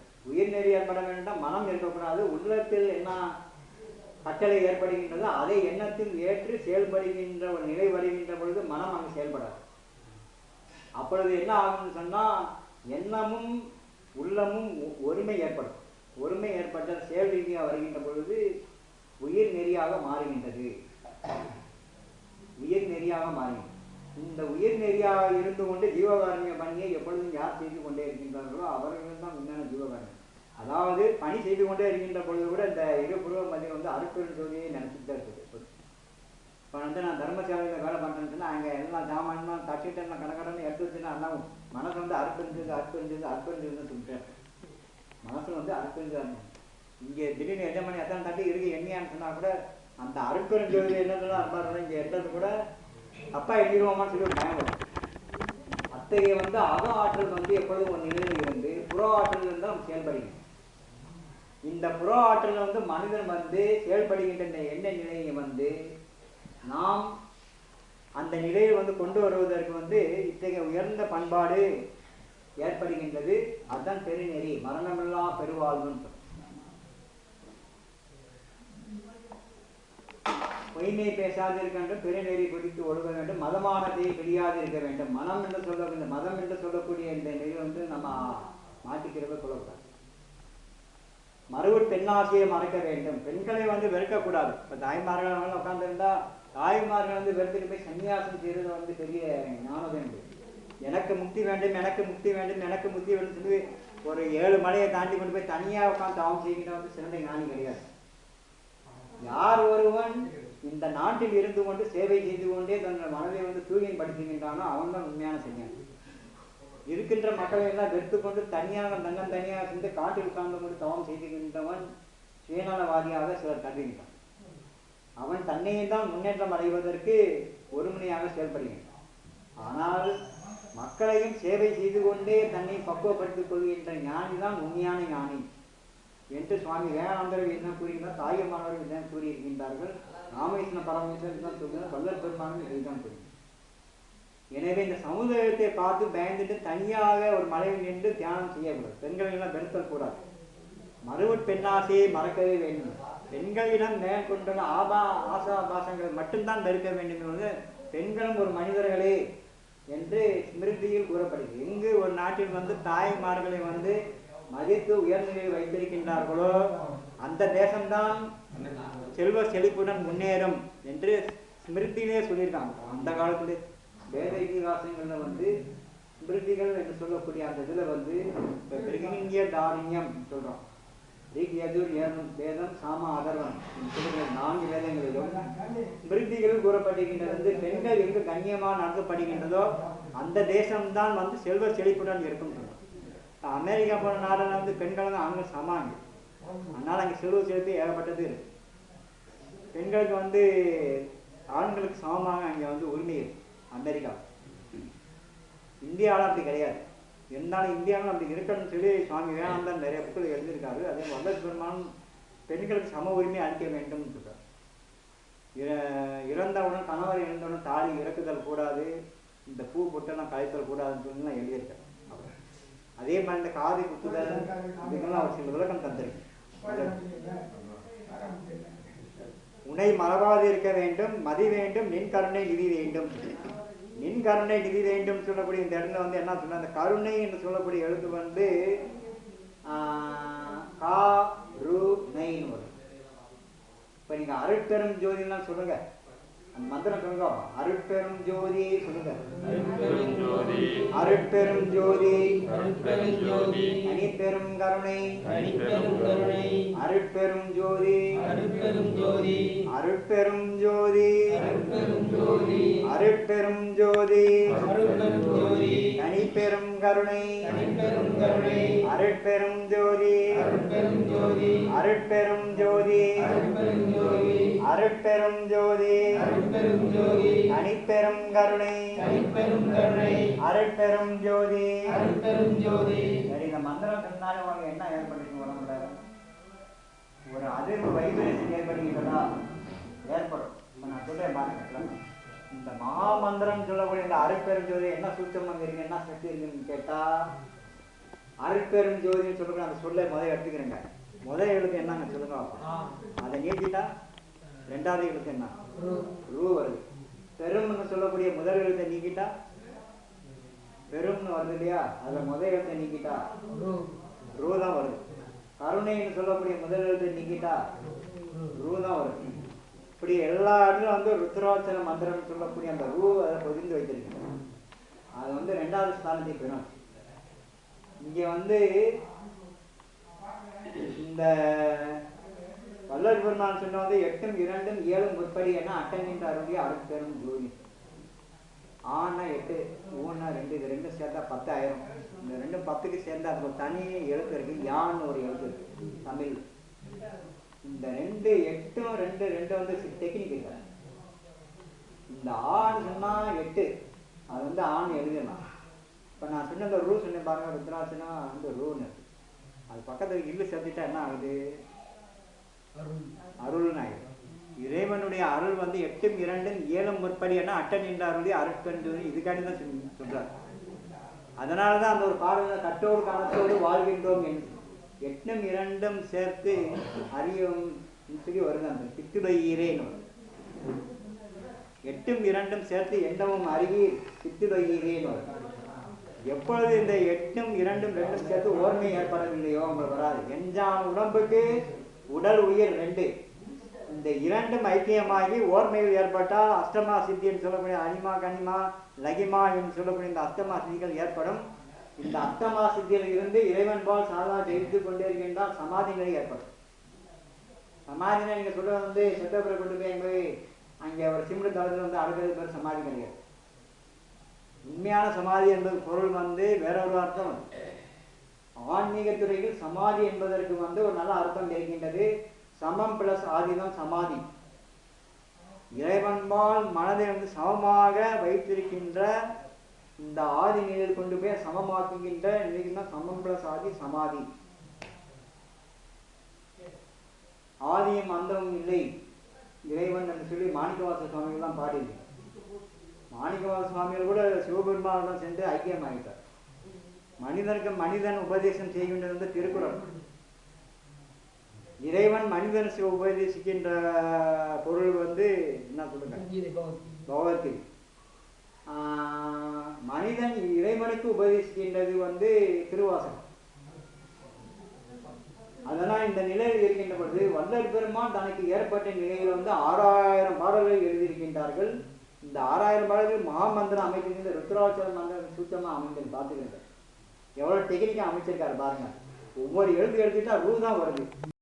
எப்படி அந்த ரூ கரெக்டாக அவர் எவ்வளோ நுணுக்கமாக அதெல்லாம் அமைச்சிருக்காரு. அந்த ரூ என்று சொல்லக்கூடிய எழுத்து வந்து நம்ம இருதயத்தின் நடுவில் சென்டரில் பயன்படுது. பெரும்னு சொல்லக்கூடிய எழுத்து வருகின்ற பொழுது இந்த 2 நுரையீரல் வந்து காற்று அடைப்பு ஏற்படும்.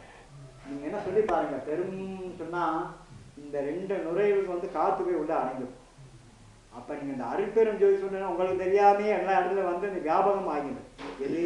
நாதம், காற்று உடம்பினில் எல்லா இடங்களையும் சுற்றக்கூடியது. காமன் பிளட் சர்க்குலேஷன் ஆங்கிலத்தில் கூறுவார். இந்த பொது ரத்த சுற்றலை வந்து சீர்படுத்துவது வந்து மந்திரங்கள். அதனால தான் கோயிலில் போன மந்திரங்கள் ஜெபிக்க வேண்டும்.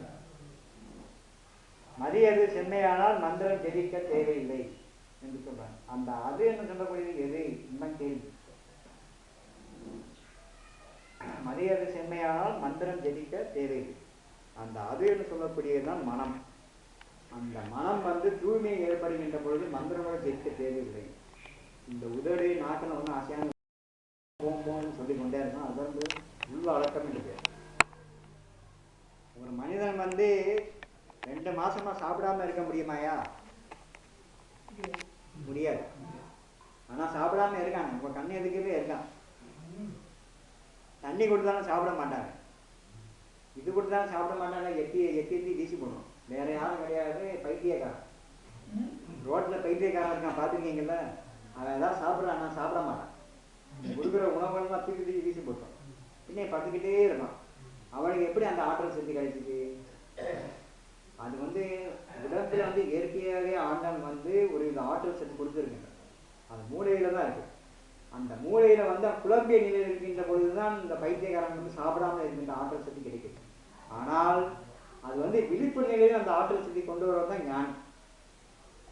பைத்தியக்காரனுக்கும் ஞானிக்கும் உள்ள வித்தியாசம் இதுதான். பைத்தியக்காரன் வந்து அந்த மூளையில அதே செயல்பாடு வந்து மிக அருகில் செலுத்தி கொண்டே இருக்கின்றான். அதனால்தான் அவன் இருக்கின்றது. ரொம்ப காலம் 2 மாசம் 3 மாசம் ஆனாலும் அது பைத்தியக்காரன் இருக்கின்ற அலைஞ்சிக்கின்ற 24 மணி நேரம் தூங்க போயிட்டாங்க. ஆற்றல் சக்தி கிடைக்குது. அது ஒரு விசித்திரமான ஒரு நிலை தான். ஆனால் அந்த நிலை வந்து உணர்வு நிலையில கொண்டு வரக்கூடியவன் தான் ஞானி துறை. அவனுக்கு அதே பசிகால நிலை ஏற்படும். எப்பொழுதுன்னு சொன்னால் சிற நடுவில் வந்து நான் இப்போ சொல்லக்கூடிய அந்த சிற நடுவில் வந்து ஜனித்து கொண்டே இருக்கின்ற அந்த ஒளி வந்து அமிர்த தாரையை வந்து கீழே சுட்டு கொண்டே கீழே அது தாரையாக விழுந்து கொண்டே இருந்தால் பசி என்பது வந்து மறைந்துவிடும். பசியை ஏற்படாது. அதனால்தான் அந்த காலத்தில் வந்து முனிவர்கள் வந்து தவம் செஞ்சு கொண்டே இருக்கின்ற பொழுது பூரா கரையான் கூட்டெல்லாம் அரிக்கி அது உள்ளே இருந்து தவம் பண்ணிட்டு இந்த காற்றே கடவுள்னு சொல்லி கொண்டு இந்த வாசி வந்து இப்படி பண்ணுறான். இப்போ வந்து சிவாய நமகன்னு சொல்கிறோம், சிவாய நமகன்னு சொல்கிறோம். இந்த சிவாய நமகம் வந்து சிவா நமக சொல்கிறோம். இது அப்படியே திருப்பி போட்டால் என்ன ஆகுது? வாசி. சிவான்னு சொல்லக்கூடிய திருப்பி போட்டால் வாசின்னு ஆயிடும். இந்த வாசி வந்து நம்மளோட பிராண காற்றை குறிப்பிடுது. அதனால தான் சிவாய நமம் சிவாய நமம் சொன்னால் காற்று பூரா மேலே போயிடும். சிவாயம் என்று சொல்லுவாங்க அபாயம் ஒரு நாள் தெரியாதுன்ட்டு யார் சொன்னாங்க? அப்படியா அந்த அம்மையார் சொல்லியிருக்கிறாங்க. ஆனால் இந்த பெண்கள்லாம் வந்து ஒரு காலத்தில் வந்து காயத்ரி மந்திரம் கூறக்கூடாதுன்னு சொல்லி ஒரு கட்டுப்பாடு இருந்திருக்கு. காயத்ரி மந்திரம் எதுக்கு சொல்லக்கூடாதுன்னு சொன்னால் அது ஒரு இது வச்சுருக்காங்க. காயத்ரி மந்திரம்லாம் சொன்னால் பெண்கள் வந்து சாதாரண நிலையிலே இப்போ வயசான அவங்களாம் சொல்லலாம். சிவாய நமம் சொல்லக்கூடாதுன்னு ஒரு காலம் தடை இருந்திருக்கு. இங்கே நமச்சிவாய மட்டும்தான் சொல்லணும்னு சொல்லி ஒரு இது இருந்திருக்கு. சிவாய நமம் வந்து கிரகஸ்தர்களும் சொல்லவே கூடாதுன்னு இருக்கு. வெறும் சன்னியாசிகளும் முனிவர்கள் மட்டும் சொல்லக்கூடிய சூட்சம பஞ்சாட்சரம்னு அதுக்கு பேர். ஸ்தூல பஞ்சாட்சரம் ஓம் நமச்சிவாய மட்டும்தான் சொல்லணும் எல்லாருன்னு சொல்லி ஒரு தாத்பரியம். என்ன காரணம்னு சொல்லி கேட்டால் மூச்சு காற்றுனா மேலே போகும். சிவாய நமம் சொன்னால் மூச்சு காற்றுலாம் மேலே போகும். பெண்கள் வந்து கர்ப்பமாக இருக்கும்போது குழந்தை வந்து மேலே எகுறணும். அதனால தான் அந்த நேரம் வந்து சொல்லக்கூடாதுன்னு ஒரு மறைமுகமாக அது வைத்திருக்கின்றார். பெண்கள் வந்து சிவாய நமம் கர்ப்ப காலத்தில் சொல்லக்கூடாது. நமச்சிவாய மட்டும் சொன்னால் அந்த கர்ப்பிணி பெண்கள் வந்து எளிதாக குழந்தை பேர் ஏற்படும். சிவாய நமம்னு சொல்லக்கூடாது கர்ப்ப காலத்தில் மட்டும். மற்ற காலத்தில் எப்படி சொல்லிக்கலாம். இது சில மந்திரங்கள் வந்து சில சக்தி ஆற்றல் அப்படி அமைந்திருக்கிறது. அதனால தான் அந்த அருட்பெரும் ஜோதி அருட்பெரும் ஜோதி தனிப்பெரும் கருணை அருட்பெரும் ஜோதி இந்த மகா மந்திரங்கள் வந்து இந்த ருத்ராட்சர மந்திரம் வந்து நமக்கு தெரியாமே உள்ள அறிஞ்சிருக்கு. நீங்கள் ஒரு 5 தடவை சொன்னால் இங்கே நமச்சிவாயன்னு சொல்லக்கூடிய இது வந்து 10-15 மடங்கு வந்து அதிகரிக்கும். இந்த ஆற்றல் சக்தி வந்து இப்படி அதிகரிக்கிறது வந்து எப்படி என்ன ஏதுன்னு இந்த பாடலில் மிக அழகாக எடுத்து கூறுகின்றார்கள். இன்புறலாம் எவ்வளவும் ஏற்றிட வாழ்ந்திடலாம் எல்லாம் செய் வல்ல சித்தி இளமையும் வெட்டிடலாம் அன்புடையீர் மம்மின் இங்கே சமரச சன்மார்க்கம் அடைந்திடுமே அக வடிவும் இங்கே அனக வடிவம் ஆகி என்று இந்த பாடலில் தான் கூறுகிறேன். அக வடிவும் இங்கே அனக வடிவம் ஆகி. அகம்னா என்னன்னு எவ்வளோ நேரம் விளக்க நான் சொல்லிட்டேன். ஓர்மை ஏற்படணும். மூச்சில் வந்து சூரியகலை சந்திரகலை வந்து 2 ஓர்மை ஏற்படணும். அப்படி ஏற்பட்டால் சுடுமணி நாடுகள் ஏற்படுகின்ற பொழுது அகநிலை வந்து ஓர்மை ஏற்படணும்னு சொல்லிட்டேன். அதுதான் இங்கே சொல்லியிருக்காரு. அக வடிவம் இங்கு அனக வடிவம் ஆகி பொன்புடை நன்கொலிர் ஒளியே புத்தமுதே ஞான பூரணமே ஆரணத்தின் பொருள் முடிமேல் பொருளே வன்புடையார் கரற்கரிதாம் மணியே சிற்சபையின் மாமருந்தே என்னுரை மீன் தீமை எல்லாம் தவிர்த்து என்று கூறுகின்றார். இந்த ஞான சரிவில வந்து 8ஆம் பாடலில் வந்து வருகின்றது. ஞான சரிவை யார் படிக்கின்றாலும் மரணமில்லா பெருவாழ்வு ஏற்படும். முக்கியமாக அதில் நிறைய டெக்னிக் இருக்குது. நான் உரைக்கும் வார்த்தையெல்லாம் நாயகன் தன் வார்த்தை என்று வள்ளல் பெருமான் சொல்கின்றார். அது எப்படி சொல்கிறாருன்னா அவர் உள்ளே இருக்க அந்தராத்மா சொல்கிறத வச்சு தான் சொல்கிறார். சும்மா தற்பெருமைக்காக ரொம்ப அகங்காரமாக சொல்கிறாங்க சில பேர் சொல்கிறாங்க. அது தவறு. அவருடைய அந்தராத்மா வந்து என்ன வருதோ காந்தியில் கூட அங்கே தான் சொல்லுவார்.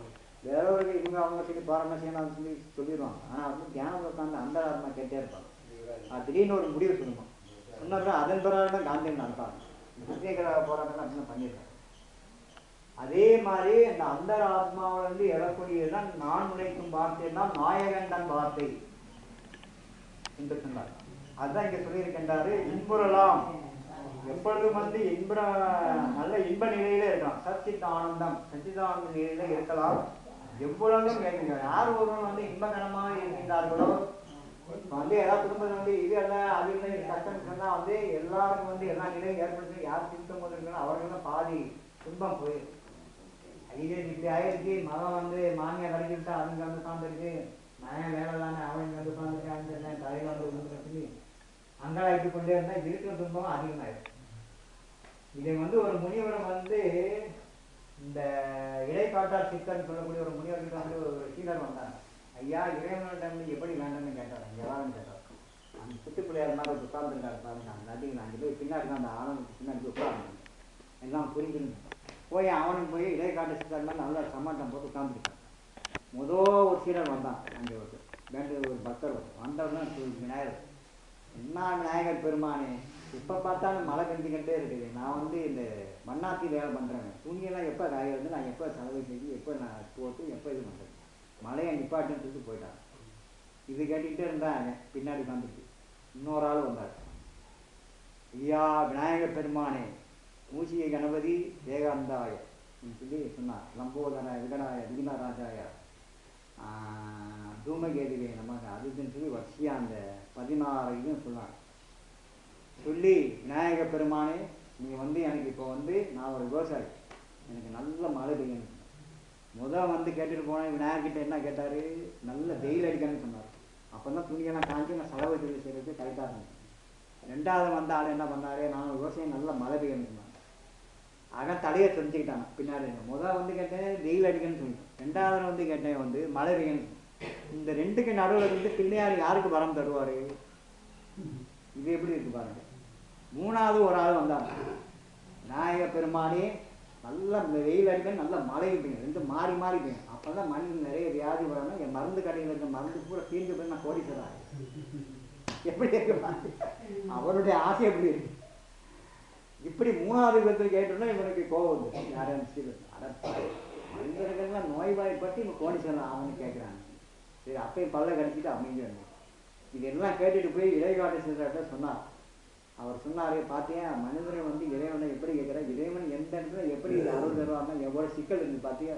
ஒருத்தன் வந்து வேணும்னு சொல்கிறான், அவன் வந்து வேண்டாம்னு சொல்கிறான். 2க்கு நடுவில் ஒரு ஆளுக்கு வரம் கொடுத்தா இன்னொரு ஆளுக்கு இதாகிடும். இப்போ எப்படி இது வரம் தர்றது? இதனால தான் அந்த வினை பயன்னு சொல்கிறோம். இதனால தான் அந்த வினை பயன்னு சொல்கிறோம். இந்த வினை பயனில் வந்து பிராரப்த கர்மான்னு ஒரு கர்மா, ஆகாமியம் கர்மா, சஞ்சீத கர்மான்னு 3 கர்ம வினைகள் இருக்குது. இந்த 3 கர்ம வினைகள் வந்து நம்ம அனுபவிச்சே தீரணும். இந்த ஜென்மத்தில் வந்து என்ன அனுபவிக்க இருக்கின்றதோ அது வந்து சஞ்சீத கர்மான்னு. அது வினை டோட்டல் கர்மா வந்து மிச்சம் உள்ளது.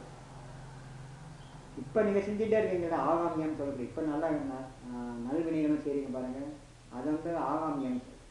அது வந்து இனிமேல் நீங்கள் அனுபவிக்கக்கூடியது. அந்த கர்ம வினையை நீங்கள் அனுபவிக்கணும். அதனால் வந்து இந்த கர்ம வினைகள் வந்து அனுபவித்தால்தான் அதற்கேற்ற மாதிரி தான் வரம் தவிர நீங்கள் வரம் வந்து இறைவன் தான். இந்த வரம் எப்படி கேட்க வேண்டும் சொன்னால் அந்த பாடல் நான் உங்களுக்கு சொன்னேன். ஒரு திருமலையில் நிலைக்கின்ற உத்தமர்ணம் உறவு வேண்டும். இப்படி தான் இறைவனுடன் வேண்டும். நம்ம வந்து வேண்டாம். உள் ஒன்று வைத்து புறம் ஒன்று பேச உறவு கலவாமை வேண்டும். பெருமை பெரிய நினைவு புகழ் பேச வேண்டும். பொய்மை பேசாது இருக்க வேண்டும். மதமானதை பிடியாது இருக்க வேண்டும். மருள் தென்னாசை மறக்க வேண்டும். வேண்டும் வேண்டும் வேண்டும் சொல்லி இறைவனை வேண்டினாலும் போதும் என்று வல்லருக்கும் அந்த பாடலே நான் சொல்லிட்டார். இப்படிதான் வேண்டன்னு சொல்றார். அதனால தான் அவருடைய எழுத்து தலைவிலிருந்து என்ன சொல்றாரு? எல்லாம் செயல்கூடும் எண்ணானே அம்பலத்தே எல்லாம் பல்லாம் தனியே ஏற்றுன்னு சொல்றாரு. அப்படி வந்து எல்லாம் செயல்கூடும் எண்ணானே அம்பலத்தே அப்படிதான். எல்லா உயிர்களும் என்புற்று வாழ்க, கொல்லா நெறிய கோலையெல்லாம் ஓங்குகான்னு சொல்றாரு. எல்லா உயிர்களும் இன்புற்று வாழ்க. அந்த எல்லா உயிர்களும் உள்ள வந்து நீயும் ஒரு ஆள் தானே. அப்படி என்றால் நீங்களும் வந்து இன்புறலாம் என்று சொல்றார். அதான் இந்த பாடலையும் சொல்றாங்க. இன்புறலாம் எவ்வளவும் ஏற்றிட வாழ்ந்திடலாம், எல்லாம் செய் வல்ல சித்தி இறைமையும் பெற்றிடலாம் என்று சொல்றார். மம்மின் இங்கே சமரச சன்மார்க்கம் இங்கே வந்துட்டா எல்லா சித்தியும் உங்களுக்கு கிடைக்கிவிடும். அப்படி கிடைக்கிறதுக்கு என்ன ஆகும்னா அக வடிவும் வந்து அனக வடிவாக மாறும். அனக வடிவுன்னு சொல்றது வந்து இவ்வளவு விளக்கம் சொல்ல வேண்டியது. இந்த அனகம் சொல்லக்கூடிய சொல் வந்து டெக்னிக்கல் சொல். அக வடிவம் தான் அனக வடிவாக மாறுது. இவ்வளவு பெரிய மரம் நிற்குது, அது முதல் அரும்பா வருது, அது ஒரு வேற ரூபமா இருக்கு. கொஞ்ச நாள் கழிஞ்சு அப்படியே மொட்டை அப்படியே விரிஞ்சு இதாகுது, பூ ஆகுது, இன்னைக்கு கனி ஆயிடுது. இப்போ வந்து கனி வந்து வேற ரூபத்தில் இருக்கு, பூ வந்து வேற ரூபத்தில் இருக்கு, மொட்டை வந்து வேற ரூபத்தில் இருக்கு, டோட்டல் மரமே வேற ரூபமா இருக்கு. இப்படி என்ன ஒவ்வொரு ரூபத்துக்கும் ஒரு நிலை, ஒவ்வொரு காலநிலை இருக்கு. இந்த ஒவ்வொரு காலநிலை வந்து எப்படி ஏற்படுகின்றது? அகத்தில் இருந்து புறத்திலே வருகின்றது. அகத்தில் இருந்து புறத்திலே வருகின்றது. அதோட ஆற்றல் வந்து மரத்தில் வந்து அகத்திலிருந்து புறத்தில் தென்படுகின்றது நம்ம பார்க்கணும். இதை தான் இங்கே வல்லற் பெருமாள் இங்கே அழகாக எடுத்துக்கிறீங்கன்னா மம்மின் இங்கே எங்கே வர சொல்றாரு? மம்மின் இங்கே மம்மின் இங்கேன்னு அடிக்கடி சொல்றாரு. அது எந்த இடம்னு கேட்டேன். அதுதான் அரைப்பெரும் ஜோதியெல்லாம் வாங்கன்னு சொல்றாரு. வேற எங்கேயும் கிடையாது. அழகம் என்று சொல்லி மம்மின் இங்கே சமரச சன்மார்க்கம் இங்கே மம்மின் இங்கே. மம்மின்னா ஏவல் இயங்கோல் வினாவல் ஏவல் வினைங்கோல் வினைமுட்டுது கிராம இந்த இலக்கண முறைப்படி பார்த்தா கிராமர் முறைப்படி பார்த்தா இந்த இதில் வந்து அடிக்கடி பம்மின்னு சொல்ல வந்து வல்லூர் பயன்படுத்திங்க. இது வந்து இங்கே வந்து நீங்கள் சமர சன்மார்க்கம் அடையாளம் எப்படி அடையாளம் அகவடிவமாக இருக்குங்க. அகவடிவம்னா சாதாரண எந்த நிலையும் வந்து இறைவனையே நினைத்து கொண்டே இருக்கணும். இறைவனை நினைத்து கொண்டே இருக்கணும்னு நான் விளக்கம் சொல்லிட்டேன். சூரியகளை சந்திரகளை யார் ஒருவரும் சுழுமுனை நாடு ஏற்றுக்கொண்டே இருக்கின்றார்கள் அவர்கள் தான் எந்த நேரம் அந்த மனசில் வந்து அருட்பெருஞ்சோதி தனிப்பெருங்கன்னு அருட்பெருஞ்சு சொல்லிட்டார். வேற ஒன்றும் கிடையாதுங்க. இவரை வந்து ஒரு நாளைக்கு 5 தடவை அவள் முழுமையாக படிக்க வச்சுட்டு வச்சுக்கிறீங்க. நைட்டு தூங்கினா மூளையில் வந்து அந்த இது ஓடிட்டே இருக்கும். புறநடுவாள் புறநடை ஒருங்கிற ஆனந்த அருட்பெருஞ்சோதி அப்படின்னு வருஷம் அந்த அடுத்த வாரி ஓடிட்டே இருக்குது. சொல்லவே தேவையில்லை. என்னங்க ஆயிரம் ஆதாயம் உங்களுக்கு ஆயிருக்கு இல்லையா? அதனால வந்து அந்த இது மைக்க வைக்கணுமா? கொஞ்சம் முடிச்சுட்டு ஒரு 10 நிமிஷம்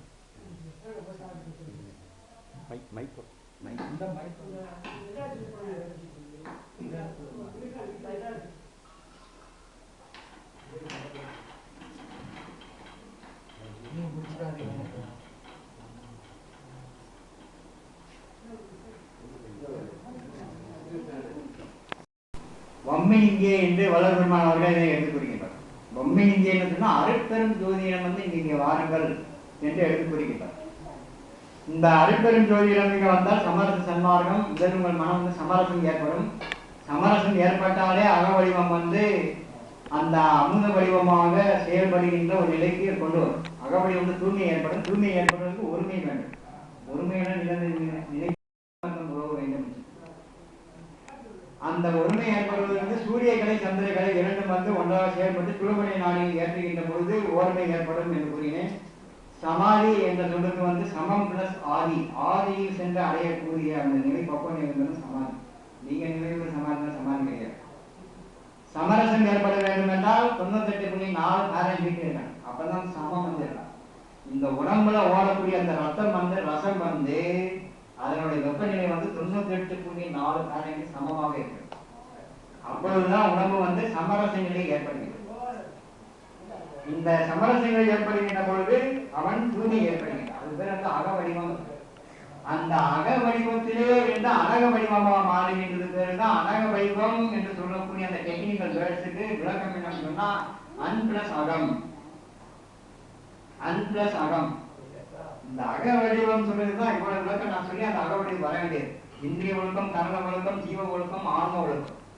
இந்த ஒழுக்கங்கள் இருந்தால்தான் மனிதன் வந்து சுத்த தேகம், பிரணவ தேகம், ஞான தேகம் அடைய முடியும்.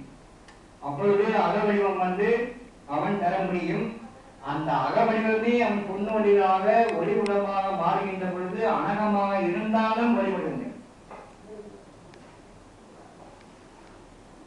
இதைதான் நான் சொன்னேன். ஒரு மரம் உள்ளிருந்து கொண்டே அதனுடைய ஆற்றல் சக்தியை வெளிப்பாடாக செலுத்துகின்ற பொழுது அது மொட்டாக இருக்கின்றது, மலராக மலர்கின்றது, கனியாக காட்சி தருகின்றது. உள்ளிருந்து கொண்டே அந்த ஆற்றல் வெளியே வந்து கொண்டே இருக்கிறது. அனகம் என்று சொல்லக்கூடிய அந்த சொல்லும் அப்படித்தான்.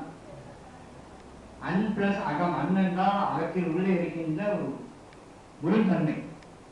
அகம் என்று சொன்னாலே உள்ளே, அதுக்குள்ளே ஒரு மைய நிலையில் இருக்கின்ற உள்தன்மை. அன் பிளஸ் அகம் அனகம். அது எப்படின்னு சொன்னா அகத்திலையும் போகாம புறத்திலையும் போகாம அகத்தில் இருந்து கொண்டே செயல்பட்டு கொண்டே இருக்கின்ற ஒரு ஆற்றல் சக்தி. இந்த ஆற்றல் சக்தி என்ன ஆகும்னு சொன்னா அதை இங்க சொல்றாரு. இந்த அனா வடிவமாய் இருந்து கொண்டே ஜீவகாரணிய பணியை செய்து கொண்டே வந்தால் பொன் வடிவாக இருக்கும். பொன்னிற வடிவமாக இருக்கும். எப்படி இருக்கும்? பொன்பொழி நன்கொழில் ஒளியே என்று சொல்கின்றார். இப்போ அவங்க கிட்ட ஒரு சூடம் தந்தா சூடம் வந்து தங்க கலரா வெள்ளை கலராயா? சூடம் வந்து வெள்ளை கலரா தங்க கலரா? வெள்ளை கலர் தானே. கண்ணுக்கு தெரியல வெள்ளை கலர். பொருத்திட்டா பொன்னிறமா இருக்கு. அப்போ ஒரு திடப்பொருள் உயிரற்ற திடப்பொருளை வேற ரூபாவும் மாறிக்கிறது. மாறி என்ன ஆகுது? திரவ நிலை இல்லாம நேரடியா காற்று ஊடகத்துக்கு போயிடுது. எது? சூடம். எப்போதும் ஒரு பொருள் எந்த பொருளும் எடுத்துக்கிட்டாலும் திரவம் ஆவி ஆகும். இப்போ தண்ணி எடுத்துக்கிட்டா நீங்க சாப்பிட்ற ஐஸ்கிரீம் வந்து திடப்பொருள். தண்ணியா மாத்திட்டா திரவ பொருள். அதை மேற்கொண்டு ரொம்ப வெப்பநிலை வந்து கொதிக்க வச்சா ஆவியா மாறி 3 நிலைக்கும் தண்ணிக்கு உண்டு. கத்துறதுக்கு அப்படி கிடையாது. திடப்பொருளிலிருந்து நேரடியாக வாயு நிலைக்கு செல்லக்கூடிய ஆற்றல் சக்தி அதுக்கு இருக்கு. இந்த மாதிரி வருகின்ற பொழுது அது அநாக வடிவம் வந்து அக வடிவம் வந்து அநாக வடிவமாக மாறுகிறது. அது உள்ளே இருந்து கொண்டே இருந்து செயல்பட்டு வெளிப்புறத்தில் ஆற்றல் செலுத்தி கொண்டே இருக்கின்ற ஒரு நிலைக்கு பேர் தான் அனகம். அதற்குமா இதுதான் சொல்லுகின்றார். மற்ற மார்க்கத்துக்கும் இதுக்கு என்ன வித்தியாசம் சொன்னா, மற்ற மார்க்கம் பூரணா நேர தலையிலிருந்து அப்படியே தியானம் செய்து கொண்டே உள்ள. வல்லல் பெருமாள் என்ன சொன்னா, உள்ள இருந்து உன்னோட ஆற்றல் பூரா வெளியே செலுத்துகின்ற. அப்பொழுதுதான் நீ செய்யக்கூடிய இந்த தியான ஆற்றல்லாம் இப்போ பாமர மனுஷனுக்கு நோய் நாம் வெளியே இருக்கு நோய் பயங்கள்லாம் தீர்ந்து அவன் நல்ல நிலை ஏற்படும். அப்படி ஏற்பட்டால்தான் உலகம் வந்து செபிக்கும், செபிச்ச நிலை அடையும். இப்படி வருகின்ற அந்த அழகு வடிவம் வந்து பொன்கொலை நன்கொலை ஒளியே. அதனால் வந்து ஒரு சாதாரண சூடனை பொன்னொழியாக ஒளிகின்றது. அது வந்து நன்கொழில் ஒளியே என்பது. அது ஒரு நல்ல நிலையை அடைகின்றது. ஒரு சாதாரண சின்ன ஒரு சூடனை பொன்னான ஒளி தருது. 6 வரை படித்த மனிதனுக்கும் உனக்கு இருக்கின்ற உடம்பு ஒளி உடம்பா மாற்ற முடியாது என்கிற ஒரு டெக்னிக்கா இது ஒரு உதாரணத்தை எடுத்துக்கொள்கின்றார். அப்படி செய்கின்ற மனிதனுக்கு சுத்தத்தை ஏற்றுக்கின்ற புத்தமுதே. புத்தமுதைன்னு சொன்னா அந்த அமிர்த தாரையை வந்து இந்த மூளையில வந்து சில நாட்கள் வந்து ஊறிக்கொண்டே இருக்கும். அந்த அமிர்த தாரையை வந்து ஊறிக்கொண்டே இருக்கின்ற புத்த அமுதை ஏற்படும். அது வந்து ஞானத்தை அடையக்கூடியது பூர்ண தன்மையை தரும். பசி எடுக்காது. முதல் அந்த அமிர்தம் சுரந்தாலே பசி எடுக்காது. பசி எடுக்காதவனுக்கு வந்து புறநிலையில் எந்த பொருளின் பற்று ஏற்படாது. இறைவன்பால் மட்டுமே சிந்தனை ஏற்படும். அப்புறம் பூரண ஏற்படுகின்றது. இந்த பூரண ஞானம் ஏற்படுகின்ற பொழுது ஆரணத்தின் பொருளே முடிமேல் பொருளே இன்னும் புரிகின்றது. அந்த ஆரணம் சொன்னா என்னன்னா வேதம். ரிக்வேது சாம அதர்வம் 4 வேதங்களுக்கும் அதன் மேல் உள்ள பொருள் என்ன என்பதை ஆராய்ந்து பார்த்தனே. ஆனால் அதற்குரிய தத்துவம் தான் இது என்று புரிகிறது. அந்த முடிமேல் உள்ள பொருளே வன்புடையார் பெறத்தறிதான். வன்புடையார்னா யார் சொல்றாங்க? இந்த கடுமையான சித்தர்களா இருக்கான் பாருங்க. சுற்றி நெருப்பை மூட்டி கொண்டு ஒரு முள்ளு மேல அப்படியே நின்றுட்டே இருப்பான். 2 கையை அப்படி கோர்த்துக்கிட்டு பெருவுட நடுவில் வந்து ஒரு முள்ளு மேல அப்படியே நின்றுட்டு வந்து வன்புடையார் வருத்திக்கிறது. இதே மாதிரி இன்னும் சில கடுமையான பாவங்கள்லாம் பண்றது. அதெல்லாம் தேவையில்லைன்னு சொல்றாரு. வன்புடையார் பெறத்தறிதான் மணியே. அவங்களால பெற முடியாதுன்னு. என்னதான் தலைகளாக நீங்கள் தவம் புரிந்தாலும் அந்த தவநிலை ஆற்றல் சக்தியை மனது ஓர்மை ஏற்பட்டாலும் சிறிது காலம்தான் அந்த நிலைக்கும் இயல்பான நிலையில் இருந்து ஓர்மை ஏற்படுவது மட்டும்தான் மரணமில்லா பெருவாழ்வு பெருநெறி பிடித்து ஒழுக வேண்டும் என்று சொல்லக்கூடிய இந்த வல்லர் பெருமாளுடைய உயர்ந்த குறிக்கோளை யார் அடைகின்றார்கள் என்றால், நமது மனநிலை வந்து தூய்மை ஏற்படுகின்ற ஜீவகாரணியும் ஏற்பட்டு கொண்டு அவர் பணிவிடையை செய்து கொண்டே வந்தாலும் கூட முழுமையாக இறைவன்பால் சிந்தித்துக் கொண்டே இருக்கின்றது மட்டும்தான் அந்த ஓர்மை நிலை ஏற்படும். அப்பொழுது அமிர்த தாரை வந்து இயல்பாகவே சுரக்க ஆரம்பித்தும் பசி என்ற நோய் தீர்ந்துவிடும். பசி என்ற நோய் தீர்ந்தவுடனே நம்ம ஒரு பெரிய நிலை ஏற்பட்டு விட்டது, சித்தி ஏற்பட்டு விட்டது என்று நினைக்கப்படும். அது வந்து என்ன ஆகுதுன்னு சொன்னா, கடற்கரைதான் மணியே சிற்றபையின் மாமருந்தே. இந்த 2 புருவ மத்திக்கு நடுவில் இந்த இமைகளே அமைந்திருப்பதுன்னா அதுக்கு என்ன அர்த்தம்? இமயங்களின் மையம் இமயம் என்று ஆகிவிட்டது. இமயங்களுக்கு மையம் இமயம் என்றார். அதனால சிவபெருமான் எப்பொழுது இந்த 2 மையங்களின் நடுவில் வந்து இந்த முனி நோக்கிய பார்த்து கொண்டே இருப்பார். நீங்க பாருங்க, சிவபெருமானை எந்த படத்துல பார்க்கலாம், பாதி கண்ட 3 நாள் இந்த முனியை நோக்கியே உற்று நோக்கி பார்ப்பது கொண்டு அமைந்தது. இந்த சிற்றபையின் நடுவில் வந்து அமிர்ததாரையில் வந்து மாமருந்து ஏற்படுவதற்கு இது வந்து ஒரு பெரிய ஒரு பயிற்சி களமாக இருக்கின்றது. என்னுடைய மீன் தீமை எல்லாம் தவிர்ந்தது. இந்த தீமை எல்லாம் வந்து தவிர்ந்து போறதுக்கு வந்து காரணம் அக வடிவம் இங்கு அனக வடிவமா மாறினா மட்டும்தான் ஏற்படும். அனக வடிவம் சொல்றது வந்து இங்க என்ன நான் விளக்கம் சொல்லியிருக்கேன், உள்ளிருந்து வெளியே வரக்கூடிய ஆற்றல் சக்தி. அந்த உள்ளிருந்து வெளியே அப்படியே வந்தாலும் அது வந்து முழுமையா வெளியே வந்துடக்கூடாது. உள்ளே இருந்து கொண்டே வெளியே ஆற்றல் செலுத்தி கொண்டே இருக்கணும். அதே எப்படி அகத்திலையும் போகாம புறத்திலையும் போகாம 2 நடுவில் அதுக்குதான் ஓரமே. அதுக்கான சுடுமுனை நாடு சொன்னாங்க. சூரியகளையும் சந்திரகளையும் நடுவில் இருந்து சுடுமுனை நாடு வந்து செலுத்துகின்ற பொழுது எல்லாம் அண்டாசக்திகளுக்கு ஆற்றல் படைக்கின்ற ஒரு பெரிய ஆற்றல் சக்தி முதல் அடிப்படையிலே ஏற்படும். அது ஏற்பட்டு விட்டாலும் உடனே நம்ம இறை காட்சியம் கழிச்சு விட்டு தவறு நினைச்சுக்கிற கூடாது. சில பேர் குண்டலில் ரைஸ் ஆன உடனே இந்த மூளைகள்லாம் ஒரு மாதிரி இருக்கும். அது இரவு மூணு தூக்கம் வராமல் முதல் வைக்கிறது, தூக்கத்தை முதல் அது ஒழிக்கணும். நான் ஒரு காலத்துல வாசி ரொம்ப ஓவரா செஞ்சு எனக்கு நைட்டு பூரா தூக்கம் ஒரு நாள் காலையிலே தூக்கம். நான் சில பேர்கிட்ட கேட்டோம்னா நீ பைத்தியக்காரன் ஆகிட்டு அப்படின்னு அந்த பயிற்சி செஞ்சாங்க, பயன்படுத்திட்டாங்க. அதனால இந்த வாசி யோகம் நானும் ஒரு காலத்துக்கு பயிற்சி செய்யணும் தான். பல இடம் போய் கேட்டு இந்த சுந்தர மாதங்கள்லாம் இதுக்கெல்லாம் போவோம். அடிக்கிற காலத்துல பெரிய பெரிய முனிகள்லாம் பார்ப்பான், பேசுவோம். அவங்க என்ன சாப்பிட்றாங்க, சும்மா ஒரு இன்னொரு பொடி வச்சிருப்பாரு, அது போடுவாரு. ஒரு மாதம் சாப்பிட மாட்டார். அப்படிப்பட்ட பெரிய பெரிய முனிவர்கள் நான் பழகிடும். ஜட முடியெல்லாம் அப்படி கால் வரைக்கும் இருக்கும் கீழே, ஆனா வெளியே வர மாட்டாங்க. அவங்க சாப்பிட்ற அந்த வெத்திரான சூழ்நிலை கீழே துப்புனா சந்தன வாட அடிக்கும். நம்ம துப்புற இதுக்கும் அவங்க துப்புறதுக்கு வித்தியாசம் இருக்கு. அதனால இந்த நாட்டையே சுவாசித்து இருக்கின்ற சித்தர்கள்லாம் இருக்கின்றார். அவங்க இந்த இதெல்லாம் சொல்றது பொன் போன்ற உடம்பா ஆகி ஏக திடசித்தமாக ஆக்கி கொள்கிறார். இந்த ஏக திடசித்தமாக ஆக்கி கொண்ட அந்த தன்மைக்கு தான் அகவழிவும் மிக அகவழிவும் ஞான செய்திகளை 8வது பாடலில் இருந்திருக்கின்றது. இந்த 8வது பாடலிலே இன்னொரு பாடலும் அவர்கள் வல்லல் பெருமாள், அதுவும் அக வடிவம் தான் சொல்றார். சுகம் அறியீர், சுகத்தை நீ அறிய மாட்டேன். துன்பம் ஒன்றே துணிந்தறிந்து, துன்பம் எல்லாம் கிடைக்கும் அதை துணிந்தறிந்து. தண்ணி சாப்பிடாதே போனான்னு குவார்டர்ஸ் போட்டதான் நல்லா இருக்கும். சொல்ற காரணம் என்ன பண்ணிக்கிறீங்கன்னா நல்லா சம்பாதிக்கலாம், போய் ஒரு குவார்டர் போட்டு வரணும்னு அங்கே. அதனால துன்பம் ஒன்றே துணிந்தறிந்து, துணிந்து அறிந்துக்கலாம். 55 வயசுக்கு அப்புறம் ஐயா எங்க போறாரு, மருத்துவர்களை போய் சென்றோம்னா ஐயா அவங்களோட ஹார்ட் ரொம்ப வீக் ஆயிடுச்சு, இதுக்கு மேல அந்த மது அதுதானே தொற்றாதீங்க, தொட்டுட்டா இருந்தே க்ளோஸ் ஆயிடும், செத்து போயிடும். அதுக்கப்புறம் தான் ஐயா ஒழுங்காக நினைப்பாரு. அது வரைக்கும் மதிமயக்கம்.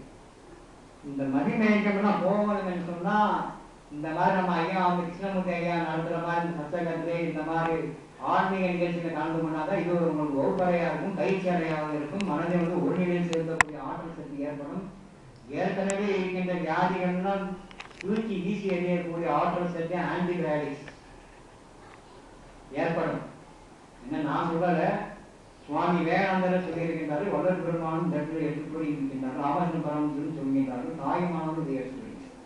யார் ஒருவன் இந்த ஆன்மீக சொற்களை தொடர்ந்து கேட்கின்றார்களோ அவர் உடம்பில் இருக்கின்ற ஜீவ ஆற்றல் சக்தி பெருகும். எப்படி என்ற வல்லல் இதை எடுத்துக்கொள்கிறார். சுகம் அறிவீர், துன்பம் ஒன்றை துணிந்தறிந்தீர், உலகீர் சூதறிந்தீர், வாதறிந்தீர், தூய்மை அறிந்தீரே. தூய்மையை நீ அறியாமல் இருக்கின்றீர், தூய்மை அறிந்தீரே என்று சொல்றார். இகம் அறிவீர், பரம் அறிவீர், என்னை கருத்து இங்கீர், என் புரிவீர், மரணம் வரீர், எங்குருவீர் அந்தோ. அகமறிந்து அனகமறிந்து அறியாத ஞான வைபவமும் பெறலாம், அடைந்திருமீன் ஈண்டே. முகமறியா போலிருந்து என்னை அறிகிறோ, முத்தரெல்லாம் போற்றும் அருள் சித்தர்மான நானே. முத்தரெல்லாம் போற்றும் அருள் சித்தர்மான நானே அப்படின்னு வல்லல் பெருமானை சொல்றார். ஞான சரியில வல்லல் பெருமானை அளவாக சொல்கின்றார். சச்சிதானந்த நிலை உண்மையான அது நிலை அடைவதற்கு யாரும் முற்படாம இருந்தால்தான் அவங்க உடம்பு இதாகும். காலையில எந்திரிச்சு என்ன சொல்றாரு, நல்லா விபூதி தரித்து கொண்டு உட்கார்ந்தணும். ஒரு 2 நிமிஷம் 5 நிமிஷம் தொடர்ந்து உட்கார்ந்து உண்ணி கவனித்துக் கொண்டு அடுத்தவர்கள் சொல்லி நினைத்து கொண்டே இருக்க வேண்டும். பிறகு நன்றாக வாயை கொப்பளித்து விட்டு இந்த உஷாபானம் சொல்லுவாங்க இயற்கை மருத்துவம். நன்றாக வாயை 4 தரம் கொப்பளித்து விட்டு பருப்புரைத்து விட்டு அந்த குடிநீரை அறிந்து கொள்ளுங்கள். அப்படி அந்த குடிநீரை அறிந்து கொண்டால் அது உஷாபானம். இந்த உஷாபானம் அறிந்தினால் உடல் தூய்மை ஏற்படும், உடல் சுத்தம் ஏற்படும். அதுக்கு கரிசாலை கண்ணி, இந்த முசுமுசுக்கை, இன்னொரு இது சொல்லியிருக்கேன் தூதுவளை, நான் இந்த 3 அடிக்கடி சொல்லுவேன். இந்த 3 கலந்து யார் சாப்பிடுகின்றார்களோ அவர் பொங்கலோட உடம்பு ஏற்படும். 12 ஆண்டு காலம் யார் ஒருவர் செய்து கொண்டே வருகின்றார்களோ காலையில கூட நட்சத்திரத்தை பார்க்கலாம், காலையில கூட அந்த கண்படி நட்சத்திரத்தை பார்க்கலாம். மாணவர் அத்தகைய ஆற்றல் சக்தி ஏற்பட்டுவிடும். அதனால இந்த ஆற்றல் சக்தி ஏற்படுறதுக்கு இந்த கரிசலாங்கண்ணி, தூதுவளை, முசுமுசுக்கை என்று சொல்லக்கூடிய 3 இது அறந்தான். சைவ உணவு அறந்தது. அதனால் இந்த அகமறிந்தில் அகமறிந்து அழியாத ஞான அமுத வடிவும் பெறலாம் அடைந்திருந்தேன் இல்லை என்று சொல்லக்கூடிய இந்த 18வது பாடல் அதே ஞான செயல்கள் சொல்றாங்க. வேற நீங்க அந்த 6000 பாடல் எடுத்து நீங்க ஆராய்ச்சி பண்ணுறது அனகம் என்று சொல்லி எந்த இடத்துல கிடைக்காது. அதனால உங்களுக்கு ஒரு இது சொல்றேன், இந்த அனகம் என்ற தலைப்பு நான் கொடுக்கறது ரொம்ப ரொம்ப கஷ்டம் இருக்கு. யார் ரொம்ப நாளத்துல இந்த சன்மார்க்கம் ஆராய்ச்சி செய்து கொண்டே இருக்கின்றார்களோ அவர்கள் தான் தெரியும். நீங்க அகவலை எடுத்து எந்த இடத்துலையும் பாருங்க, அனகம் ஒரு சொல்லு கூட கிடையாது. நானும் கிட்ட ஒரு 5ஆவது அந்த கூட அந்த அகவல் தேடி தேடி தேடி தேடி பார்த்தேன், அகம் தான் இருக்கு, அகநிலை தான் இருக்கு. அதில் விளக்கம் அனகம் என்ற சொல்லே கிடையாது. அனகம் என்ற சொல் 2 பாடல் தான் பயன்படுத்துது 6000 பாடல்கள். ஆனால் அந்த அனகம் என்ற சொல் ரொம்ப கடினமான ஒரு பொருள். அது கலை சொல். அனகம் என்று சொல்லக்கூடியது உள்ளே இருந்து வெளியே செலுத்தி கொண்டே இருக்கின்ற ஆற்றல் சக்தி பெறுவது அனகம். அன் பிளஸ் அகம் என்று கூறுகின்றார். எனவே மனிதனுக்கு புறநிலையிலிருந்து 7 திரைகள் காண்பிக்கின்ற அந்த 7 திரைகள் சத்தியஞான செயல் காண்பித்தாலும் தூக்கத்திற்கு ஒரு மாத்திரை, உறக்கத்திற்கு ஒரு நித்திரை, முகத்திற்கு ஒரு முத்திரை, மாதத்திற்கு ஒரு சித்திரை. இந்த மாதம் என்ன மாத்திரை? என்ன இது? சித்திரை மாதம். இதெல்லாம் திரையை நீக்கக்கூடிய மாதம். புறநிலையில் உள்ள திரை, வாழ்க்கையில் ஒரு யாத்திரை. இந்த திரைகள்லாம் நீக்கிக் கொண்டே போனால்தான் நீங்க வல்லல் பெருமான் சொல்லக்கூடிய அந்த நிலை அடைய முடியும். எல்லாவற்றும் அடைவதற்கு மிக மிக அறிவு. சைவ உணவை மேற்கொண்டால் நான் சொன்ன மாதிரி சிங்கத்தை காட்டிலும் யானைக்கு தான் நாம் தேக்கு கட்டி இருக்கின்ற பலம் கிடைக்கின்றது. எனவே சைவ உணவே சிறந்தது. அதுவும் ஒரு கொள்கையாக எடுத்துக்கொள்ளுங்கள். இசையை ரசிக்கின்றீர்கள், கண்ணால் தெரியவில்லை, ஆனால் இசையை உணர்கின்றீர்கள். இறைவனையும் கண்ணால் காண முடியாது, இறைவனை உணரத்தான் முடியும். எனவே முடியாது என்பது முட்டாள்தனம். முடியுமா என்று கேட்டால் பேரிதனம். முடியும் என்பதன் மூலதனம். அந்த மூலதனத்தை கொண்டு நாம் ஆன்மலாம அடை முற்படுவோமாக. தென்னாடுடைய சிவனே போற்றி,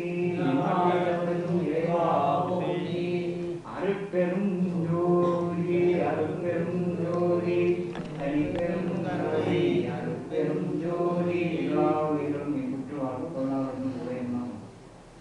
இதுவரைக்கும் எனக்கு இந்த சொற்பொழிவுக்கு ஐயா ஆர் கிருஷ்ணமூர்த்தி ஐயா அவர்கள் அளித்த இந்த உரையை மேற்கொண்டு அவருக்கும் அந்த உடம்பு நன்றி தெரிவித்துக் கொள்கிறேன். இந்த சோழாந்தான் சன்மார்க்க சங்கம் இன்னும் நன்றாக அபிவிருத்தி அடைந்து இன்னும் பல மக்கள் இந்த மாதிரி சன்மார்க்க தெளிவை அடைந்து மேற்கொண்டு அவர்கள் முன்னேற்றம் அடைய வேண்டும் என்று கூறி இறைவன்பால் நாம் பிரார்த்தித்துக் கொள்வோம். அருட்பெரும் ஜோதி, அருட்பெரும் ஜோதி, தனிப்பெரும் கருணை, அருட்பெரும் ஜோதி, அருட்பெரும் ஜோதி, அருட்பெரும் ஜோதி, தனிப்பெரும் கருணை, அருட்பெரும் ஜோதி.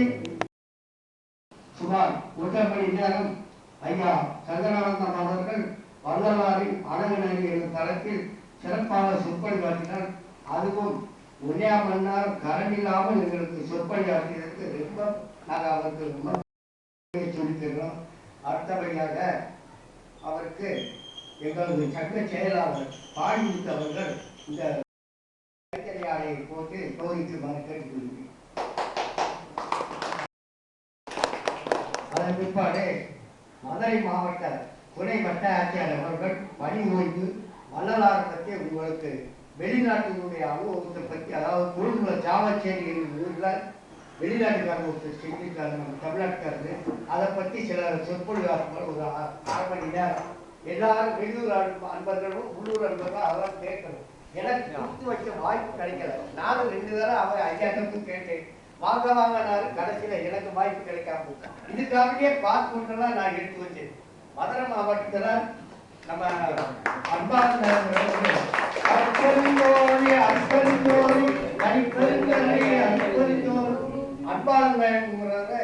எனக்கு பாஸ்போர்ட் எடுத்து கொடுத்தாரு மாவட்டத்தில். அப்ப பாஸ்போர்ட், இப்ப மதுரையில ஒரு பாஸ்போர்ட் எழுதும்.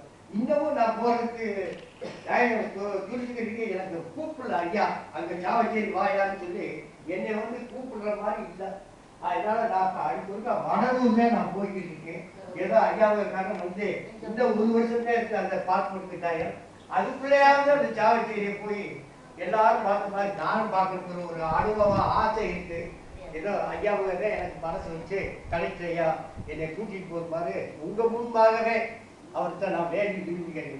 சோழவந்தான் சன்மார்க்க சங்கத்திலிருந்து ஒருத்தர் சாவச்சேரி போனார்னா நம்ம ஊருக்கு நான் பெருமை தெரிவித்த மாதிரி இருக்கும்.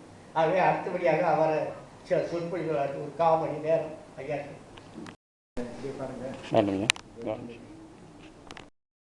மக்களை நிறைய கூட்டிட்டு வந்து சொற்பொழிவை கேட்குமாறு பணிவுடன் கேட்குமாறு அடுப்பத்தி அடுப்பெருந்தோறும் அடுத்து பாட்டி காடுமுறை அவர்களை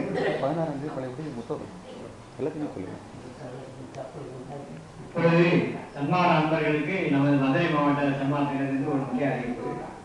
நாளைக்கு இந்த அரண்மனையில் முழுமையான நிகழ்ச்சி இருக்கு. காலையில 8 மணிலிருந்து ஆரம்பிச்சு சாயங்காலம் நைட் 8 மணி வரைக்கும் சாப்பாடு எல்லாம் போட்டு இருக்கு. அதனால எல்லா அன்பர்களும் கலந்துக்கலாம். அன்பர்கள் சொல்லக்கூடிய திருவிழான்பட்டி அளவு கோயில் போறவங்களுக்கு திருவிழான்பட்டி அந்த சாப்பிட்றாங்கன்னா அந்த பற்றி நல்லது. அது கொஞ்சம் தூரம் அந்த மெயின் ரோடு கொஞ்சம் தூரம் தான் அன்பர்கள். 5ஆம் தேதி வடலூர் பாலகிருஷ்ணன் ஐயா அவங்க வர்றாங்க. அதாவது நம்ம ஒவ்வொரு சன்மார்க்க அன்பர்கள் ஒரு இது தர்றாங்க, ஒரு மெம்பர்ஷிப் விண்ணப்ப படிவம். இந்த விண்ணப்ப படிவத்தில் உங்க பேரு எல்லாம் பூர்த்தி செய்து நீங்க பாஸ்போர்ட் சைட்ல 2 போட்டோ மட்டும் அதில் கொடுப்பாங்க. 60 ரூபா மட்டும் கட்டினா போதும். ஒரு வருடத்துக்கு உள்ள தொகை சந்தா தொகை மாதத்துக்கு 5 ரூபா வீதம். 12 மாசத்துக்கு 12 60 ரூபா மட்டும் கொடுத்தா போதும். அது தலைமை சங்கத்தில் பதிவாயிரும். உங்களுக்கு ஒரு ஐடென்டி கார்டு மாதிரி தந்துருவாங்க. அதனால அந்த அப்ளிகேஷன் நம்ம அப்புறமா தர்றேன் ஐயாவுக்கு, கிருஷ்ணமூர்த்தி ஐயாட்ட தர்றேன். ஒரு சிவப்பு காலில் இருக்காங்க விண்ணப்ப படிவம். அதில் பாஸ்போர்ட் சைஸ் 2 போட்டா உங்க அட்ரஸ் எல்லாம் எழுதி செல்போன் நம்பர் அப்போ அவசியம் வேணாம். அதை எழுதி கொடுத்துருங்க. ஒரு நபர் 60 ரூபா கண்ணா போதும். அந்த ஒரு நிகழ்ச்சி நடக்குது 5ஆம் தேதி. 6ஆம் தேதி பார்த்திபனோர் பிச்சையானந்தல் சொல்லக்கூடிய அந்த வழியில அங்கே ஒரு நிகழ்ச்சி இருக்கு. பெரிய பிச்சை பிள்ளை அந்தல் சாது முத்துக்குமார் அவர்களுடைய நிகழ்ச்சி நடைபெறுது 6ஆம் தேதி. மற்றபடி என்ன இது 14ஆம் தேதி 20ஆம் தேதி வரை முற்றும் ஓதுகள் அரண்மனையில் நடக்குது. அது சரியா அந்த அழகர் ஆற்றுல இறங்குற ஒரு 2 நாள் கழிச்சு நடைபெறுது. அதனால அந்த லைன்லேயே எங்கே அந்த ஊருக்கு திரும்பிக்கின்ற பொழுது நிறைய கூட்டம் வரும். அந்த திருவிழா நேரத்தில் அது வச்சிருக்காங்க. அந்த நிகழ்ச்சி முற்றும் போதுதல் 4 நாள் தொடர்ந்து நடைபெறும். ஏற்கனவே நான் அந்த முற்றும் போதுதல் 3 நாள் தொடர்ந்து தங்கி எல்லா இதுவும் முடிச்சிருக்காங்க. 6ஆம் திருமுறை வரைக்கும் சமீபத்தில் 2 மாதத்துக்கு முன்னாடி ஐயாவும் வந்திருந்தாங்க. அதனால இந்த 4ஆம் தேதி நாளை நடைபெறுகின்ற முழு நிகழ்ச்சிகளும் அங்கே அரண்மனையில் நடந்துக்கலாம். 5ஆம் தேதி பாலகிருஷ்ணன் ஐயா சொல்லக்கூடிய இந்த விண்ணப்பம் இங்கே பதிவு பண்ணி தரணும். 6ஆம் தேதி வித்தியாசலை எந்தல் பார்த்திபனோர் என்கின்ற வழி இருக்கின்றது.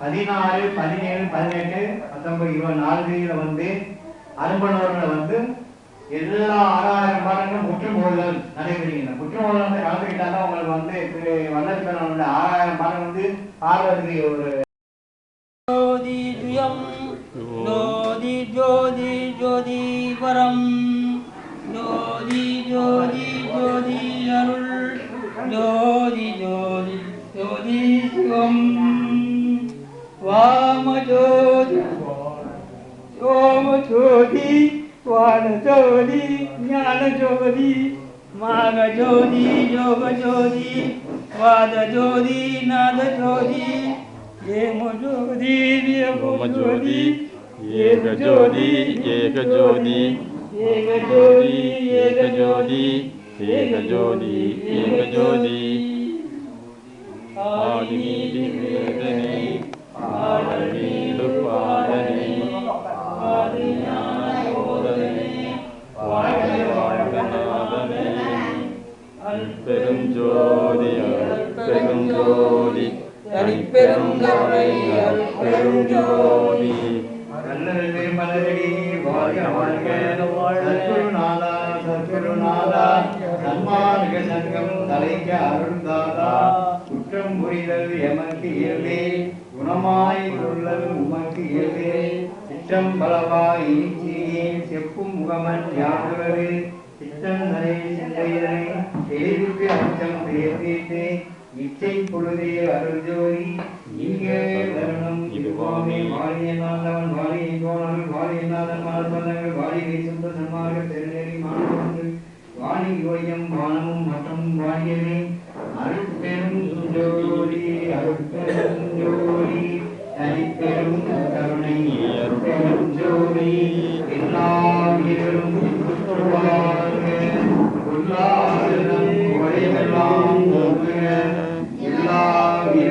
இன்புற்று வாழ்க. கொல்லா விரதம் உயிரினம் ஒழுக.